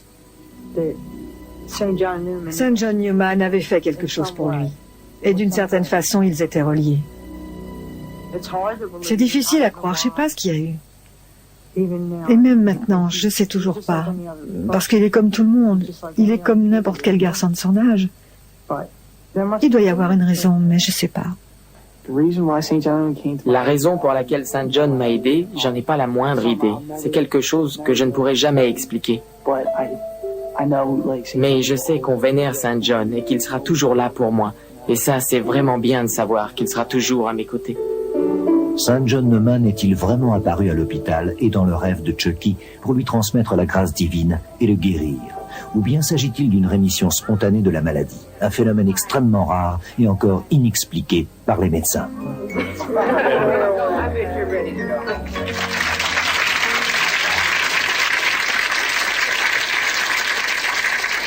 Sur la guérison de ce petit Américain, Chucky McGivern, on retrouve donc le professeur Jean-Paul Escande, médecin institutionnel s'il en est, mais un mandarin un petit peu à part dans la mesure où il ne refuse pas de jeter un œil curieux sur tout ce qui n'est pas forcément établi scientifiquement.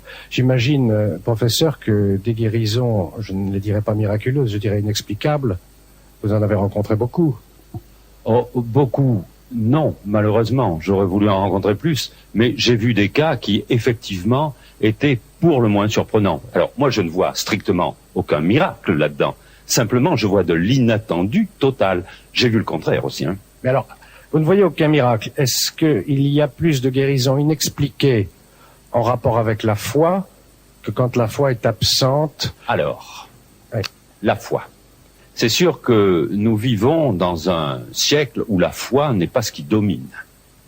Mais tout de même, elle est encore présente dans de très nombreux endroits et pour de très nombreuses personnes.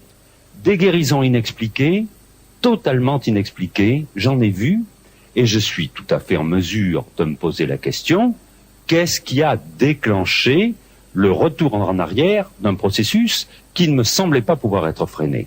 Évidemment, je n'ai pas la moindre réponse. Bien, professeur, on reparlera dans un instant de la guérison du petit Chucky McGivern avec votre voisin de droite, Jean-Claude Duluc, qui a consacré toute une anthologie aux miracles et aux mystifications à travers 50 siècles de spiritualité. C'est tout un programme. On y reviendra parce qu'il nous expliquera en quoi la guérison du petit Chucky McGivern présente quelque chose d'assez inhabituel par rapport aux autres miracles. Mais je voudrais maintenant vous faire entendre un témoignage très émouvant. C'est le témoignage d'Henri Formé, qui est parmi nous ce soir. Et Henri Formé, à juste titre, vous dites de vous-même que vous êtes miraculé. Racontez-nous. Je n'ose pas employer ce terme. Mais racontez-nous ce qui vous est arrivé. C'est quelque chose d'extraordinaire. Bon. En octobre 1992, j'ai été hospitalisé d'urgence. On a procédé à des analyses. Et finalement, on a découvert une tumeur cancéreuse au poumon droit qui avait migré et le péricarde était envahi de métastases, avec un pronostic très peu favorable. Professeur. Très peu favorable. Oui. Alors pas d'opération possible. Ouais. On n'enlève pas un péricarde. Non. Les rayons n'étaient pas bien conseillés non plus. On a donc essayé une chimiothérapie. Bon. Au mois de mai, et là j'ai des examens, notre médecin de famille vient, il dit à ma femme, j'ai pas de bonnes nouvelles. Il n'y a pas eu d'amélioration depuis le mois de février. Les chimios lourdes, il ne peut plus les supporter. Les chimios plus légères, on va être obligé de les arrêter. Ma femme dit, mais qu'est-ce qu'on va faire? Ben, on va le mettre en surveillance. Bon. Alors, mon fils, qui habite à côté de Besançon, apprend que le père Tardif allait venir à Paray-le-Monial. Le père Tardif, c'est un prêtre canadien qui a été guéri lui-même d'une forme très grave de tuberculose. Et depuis, il consacre son temps, il était guéri, et consacre son temps à parcourir le monde, à prêcher l'évangile du monde d'aujourd'hui, et il ne dit pas de miracle, il obtient de nombreuses guérisons. Bon, je suis allé en fauteuil roulant, parce que je ne peux plus me traîner, je ne peux plus marcher. Et pendant l'heure de midi, il y avait 20 000 personnes, le 14 août. Mon fils a réussi à me pousser jusqu'au premier rang, à quelques mètres. Bon. Le père Tardif est venu sur l'autel, là, à 5 ou 6 mètres de moi, puis il a lancé un regard circulaire, comme ça. Et est-ce une impression? Mais quand il est arrivé sur moi, j'ai senti son regard pendant plusieurs secondes. Vous voyez, dans les yeux comme ça. Ça m'a fait un choc. Et puis je ne savais plus de quoi penser. Et puis il commence la prière de guérison. Ses premières paroles. Il dit, il y a dans l'assemblée 3 personnes atteintes de cancer intérieur qui seront guéries, mais elles n'en seront informées que lors de leur prochain bilan médical. Alors, le bilan était prévu pour le mois de septembre. Il a été un peu repoussé. Alors, à nouveau, je suis allé, scanner, tout. Et j'ai été convoqué 8 jours après pour les résultats, puisqu'il y avait des analyses et tout. Le pneumologue était là qui tenait les images du scanner, il les passait dessus, dessous. Mon cœur battait, il disait, qu'est-ce qu'il va m'annoncer? Il dit, écoutez, je suis stupéfait, il n'y a plus rien du tout, on arrête tout, parce que j'avais encore les chimios de programmer, on arrête tout, il n'y a plus rien. Merci de ce témoignage, Monsieur Fordé. Professeur, alors, c'est le physique sur le moral ou c'est un miracle divin? D'abord, c'est une bonne nouvelle. Parce que vous savez, avant de songer à faire de l'interprétation rationnelle, quand quelqu'un guérit, on se demande pas trop comment ça s'est passé, on est d'abord content. Ça, c'est la première chose que font les médecins, sont contents quand leur malade guérit. Alors, vraiment, on est content pour vous. Deuxièmement, alors, je vais jouer plusieurs personnages successivement et très vite. Le premier, c'est de dire, bon, ben, c'est tout à fait évident, on avait fait un début de traitement, ce traitement a mis un certain temps à marcher, il a marché, et c'était pas la peine de le continuer parce que ce traitement était actif. Honnêtement, j'y crois pas beaucoup, à ce que je viens de dire. Bon. La deuxième chose, le cancer, c'est pas uniquement quelque chose qui grossit et qui doit repartir en arrière, c'est aussi quelque chose comme une prise de courant. Ouvert, fermé. Ouvert, fermé. Et il y a un certain nombre de cas dans lesquels on voit bien que tout d'un coup, il y a quelque chose qui est tourné, le commutateur est tourné, et ce qui donnait, c'est une image qui ne vaut rien, de la lumière pour entretenir le cancer, tout d'un coup, il n'y a plus rien, et les tissus reviennent à l'état normal. Ça s'appelle la réversion cancéreuse. Malheureusement, on n'a pas réussi à comprendre le mécanisme suffisamment bien pour pouvoir reproduire ce mécanisme à volonté. Mais je suis tout à fait confiant qu'on y arrivera d'une façon ou d'une autre. Jean-Claude Duluc, au dire des spécialistes, et vous en êtes un, parce que pour passer en revue les miracles et les mystifications à travers, je le disais, 50 siècles de spiritualité, il faut vraiment, vous êtes en tout cas devenu un spécialiste. Qu'est-ce que ce miracle présente d'inhabituel? Ce miracle, cette guérison inexpliquée. D'inhabituel, en fait, d'être réalisé par un saint. Le cas de Chucky McGivern est très rare. Excessivement rare, oui. Effectivement, si on pouvait faire, il y a eu des statistiques sur les apparitions telles qu'elles sont reproduites dans les récits du Moyen Âge. Effectivement, on arrive dans 75% des cas, ce sont des revenants et des démons. Et les cas d'apparition de saints sont extrêmement rares. Vous avez intitulé votre livre Anthologie des miracles et mystifications. À votre avis, qu'est-ce qui a été le plus nombreux, les mystifications ou les mystifications. miracles? Ah bon. Je dirais que le nombre de fois où les hommes, et quand je dis les hommes, sont les hommes d'église, les ecclésiastiques, les rois, les tyrans et les faux prophètes, ont utilisé la religion ou le sentiment religieux pour duper d'autres personnes est quand même énorme. Merci, messieurs. Mystère n'est pas terminé. Et pour terminer Mystère, je vous propose maintenant de suivre une histoire qui a quelque chose d'intéressé tous ceux qui pensent, et ils sont nombreux, il y a même certains physiciens, tous ceux qui pensent que la matière a peut-être une mémoire, au point que des objets pourraient conserver des traces toujours actives d'un passé heureux ou au contraire malheureux, comme c'est le cas dans l'histoire que voici, l'histoire de Babette Muselli.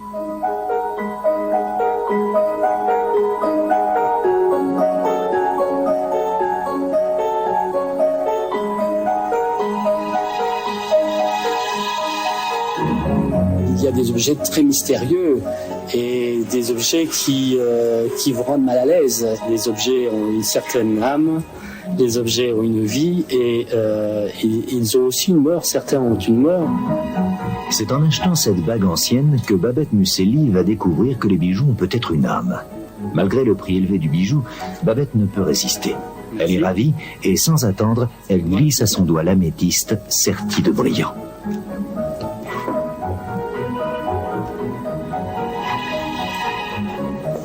J'ai acheté ma bague début septembre. Les problèmes ont commencé à peu près 15 jours, 15 jours à 3 semaines après. J'ai pas regardé. Alors là, j'ai commencé à avoir des problèmes dans mon travail. Rien ne se passait comme je voulais que ça se passe parce que j'étais responsable des relations publiques et de l'organisation des réceptions. Pourtant, jusqu'à ce jour, tout allait bien dans la vie de Babette. Mais maintenant, elle est souvent prise de frayeurs inexplicables. Quand elle est seule, elle ressent un profond malaise et éprouve en permanence la sensation d'être suivie.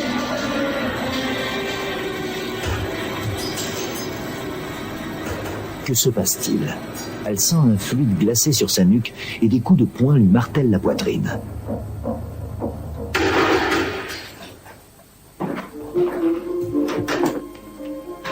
Charles, le mari de Babette, est barman. Comme d'habitude, il rentre très tard de son travail. Mais maintenant, Babette ne supporte plus ces longues heures d'attente. Charles fait preuve de patience, mais il ne parvient pas à comprendre ce changement brutal d'attitude. Babette semble à bout de nerfs. Elle est intransigeante, agressive. Charles est inquiet. La grossesse serait-elle à l'origine de ces tensions? Une femme enceinte peut avoir un comportement psychologique complètement différent à partir du 4e mois de grossesse, qui peut entraîner des troubles très importants vis-à-vis de l'entourage, en particulier un rejet du mari, que ce soit physique ou moral, et un rejet de tous les proches. Il se passe aussi d'autres transformations étranges dans l'environnement de Babette.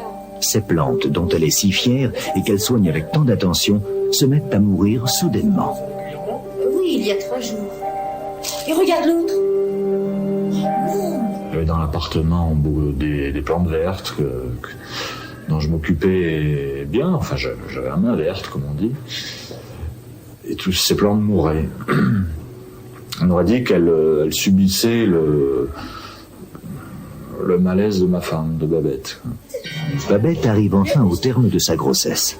Ce sont les premières douleurs. Charles décide de l'emmener à la clinique. Avant de partir, Babette prend soin de retirer tous ses bijoux. Mais son majeur a bizarrement enflé pendant la nuit et elle a quelques difficultés à ôter sa bague. Babette met au monde une petite fille prénommée Alexandra. L'accouchement s'est bien déroulé et Babette est touchée de l'attention et de la tendresse que manifeste Charles. Sont-ils enfin sortis du cauchemar qu'ils vivent depuis plusieurs mois? Depuis la naissance d'Alexandra, Babette semble en effet aller beaucoup mieux. Le couple a retrouvé son harmonie d'antan et quelques semaines plus tard, Babette reprend avec joie son travail. Pourtant, dès son arrivée au restaurant, Babette sent à nouveau la tension monter. Elle ne parvient pas à contenir son agressivité. Elle veut tout faire elle-même, tout le monde l'exaspère. C'est avec effarement que ses collègues assistent impuissants à cette frénésie. Qu'est-ce qui se passe ici? Le directeur est obligé d'intervenir et de la calmer. Mais l'étrange comportement de Babette va persister pendant plusieurs semaines et il est question de la licencier. Je vais prendre des sanctions contre vous. C'était un changement total de la personnalité. C'était vraiment de quelqu'un de très souriant qu'on connaît, de très gai. C'était devenu quelqu'un de effectivement un peu triste et odieux surtout. C'est un changement total même dans le regard, je veux dire, de tout. Cela fait maintenant des mois que Babette passe ainsi de l'hystérie à l'abattement. Un soir, un ami de longue date, Jean-Luc, remarque qu'elle semble préoccupée et il la questionne. Avec Charles, on se bat constamment. Et puis, c'est violent. Et puis, au bureau, il y a des conflits. Jean-Luc croit reconnaître ce que lui dit Babette et lui donne un conseil. Au cours de ce dîner, je ne reconnaissais absolument plus Babette. Et j'ai trouvé une certaine analogie entre son comportement et le comportement de personnes dites un peu possédées que j'avais pu étudier dans certains livres.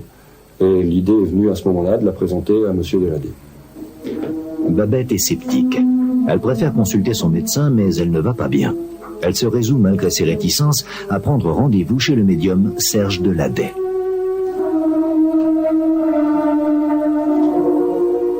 Décontractez-vous un petit peu, je vous sens assez nerveuse. Enlevez votre montre, s'il vous plaît, posez-la sur le bureau. Dès cette première consultation, Serge sent quelque chose de maléfique qui émane de Babette. De sortir les éléments les plus importants. À partir du moment où je me suis occupé de ma mucélie en consultation, j'ai senti une oppression, comme si je manquais de respiration. Et non pas parce que Madame Mucélie était nerveuse, mais simplement parce que je sentais quelque chose, une sorte de présence, de présence négative, d'angoisse. Donnez-moi votre main. Il y a longtemps que vous portez cette bague? Oui, il y a quelques mois. C'est cette bague qui vous apporte la poisse. Je crois que la meilleure des solutions pour vous, c'est de vous débarrasser de cette bague. Il n'y a pas d'autre solution. Il faut la détruire. Je trouvais ça un peu gros. Je suis rentrée chez moi et sont apparus des phénomènes un petit peu bizarres et, je dois dire, angoissants. Ce soir-là, Babette est seule dans l'appartement, quand soudain...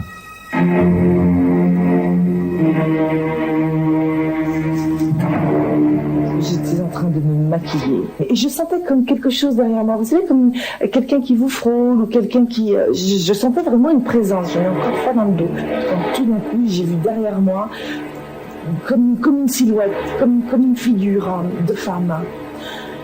Là, vous savez, ça surprend. Vous demandez... alors, je me suis retournée pour voir si cette personne était là, si vous voulez, le réflexe quand vous voyez ça. Rien.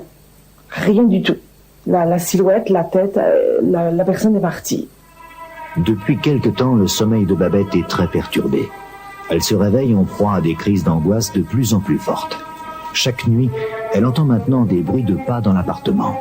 Elle est totalement obsédée par la vision de cette femme qui est apparue dans le miroir de la salle de bain.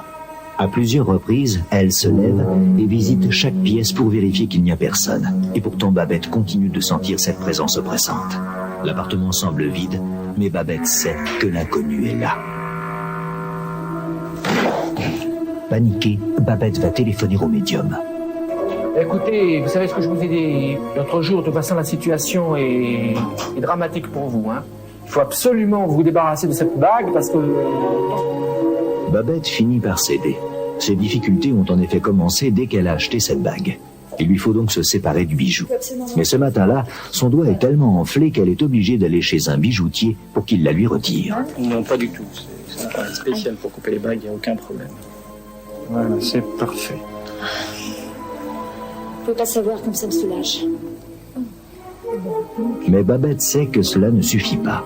Le médium doit maintenant l'aider à se dégager des ondes négatives qui l'emprisonnent. Vous avez des ondes qui sont très négatives autour de vous. Vous avez pris votre décision, nous allons agir. Vous et moi. Ce jour-là, nous avons travaillé, elle et moi, afin de la dégager de toutes les ondes négatives qu'elle avait sur elle. Ça a été assez dur, assez pénible pour elle, car elle avait beaucoup de mal à se décontracter. Vous avez un aura qui est très négatif en ce moment. Ouvrez les yeux. J'ai demandé à Babette de me confier ce bijou afin de travailler. Donc je l'ai conservé et j'ai fait une séance de psychométrie sur ce bijou. C'est-à-dire j'ai fait de la voyance sur le bijou.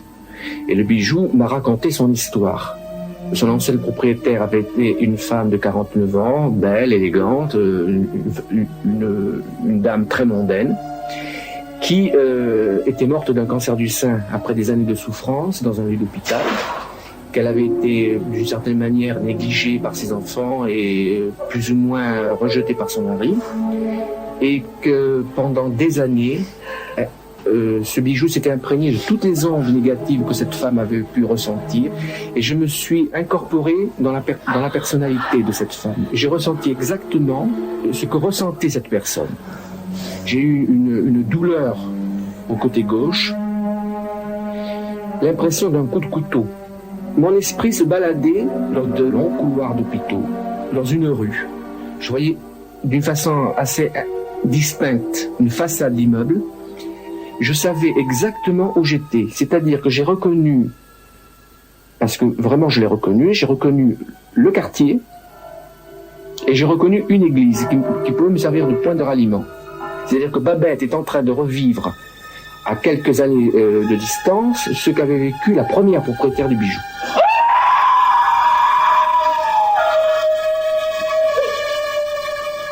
Si la personne est en bonne santé, pleine de dynamisme, elle va, lorsqu'elle acquiert un objet, projeter de nouvelles significations qui vont neutraliser ce qui a été projeté par l'ancienne propriétaire. Si au contraire on a une personne malade et dépressive, eh bien, ou instable, ou fragilisée parce qu'elle a une grossesse, eh bien, cette personne ne pourra pas forcément neutraliser ses énergies passées. Et là, on a un bijou qui devient maléfique, comme dans le cas de Babette. Intrigué, Serge décide de mener une enquête pour vérifier la réalité de sa voyance. Il se rend à l'église qu'il a identifiée dans sa vision, et là, il reconnaît l'immeuble. Il va interroger la concierge. Monsieur, Béladé est venue me voir en demandant pour une dame qui habitait au deuxième étage. Cette dame était décédée, ça faisait pas longtemps, parce qu'elle avait vraiment très souffert, parce qu'elle avait le cancer dans le sang. Et elle avait 2 filles et un mari, mais le mari, c'est-à-dire qu'elle était enceinte souvent, et ses enfants aussi. C'est-à-dire que cette dame, elle n'était pas tellement bien dans sa peau, parce qu'elle n'avait pas tellement de famille autour d'elle. C'est très grave. Il faut la détruire le plus vite possible. Vous n'avez pas d'autre solution. Si j'ai pas le choix.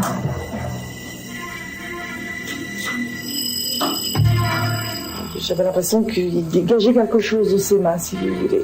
Et d'un seul coup, ces fameux coups de poing que j'avais l'impression de recevoir quand j'étais en promenade, d'un seul coup, j'ai eu une douleur qui est partie. J'ai l'impression qu'on me retirait quelque chose de la poitrine. Qui est partie, je me suis mise à respirer beaucoup plus calmement. Et après, bon, ça a été terminé. C'était une libération et la somme que représentait ce bijou, il n'était rien par rapport à ce que j'ai retrouvé par la suite, hein. L'harmonie que nous avons retrouvée ensemble. La bague est brisée, mais il y a encore une étape à franchir pour que Babette soit totalement libérée. Il faut procéder à une ultime séance, et c'est selon un rite précis que toute la souffrance dont est chargé le bijou va enfin disparaître. Le soleil est revenu à la maison. Je pense que c'est vrai que ça a fait du bien. Et après, dans mon travail, tout s'est amélioré et j'ai vraiment plus eu aucun problème. Donc, c'était vraiment cette bague qui avait des ondes négatives et qui m'empoisonnait la vie. La légende des bijoux maudits serait-elle quelquefois vraie? Et certains objets inanimés auraient-ils donc une âme?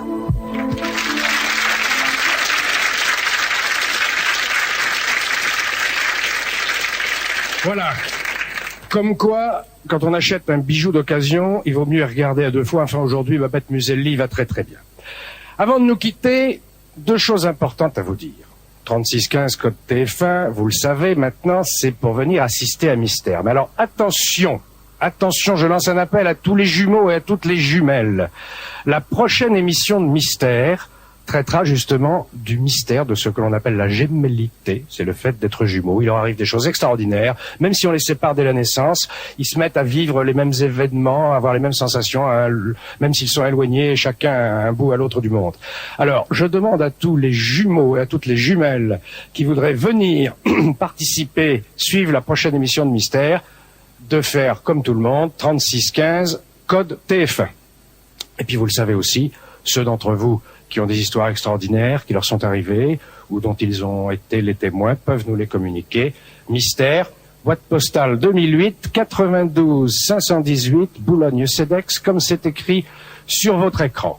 Voilà, Mystère est terminé. Je vous souhaite une excellente fin de soirée. Bonsoir.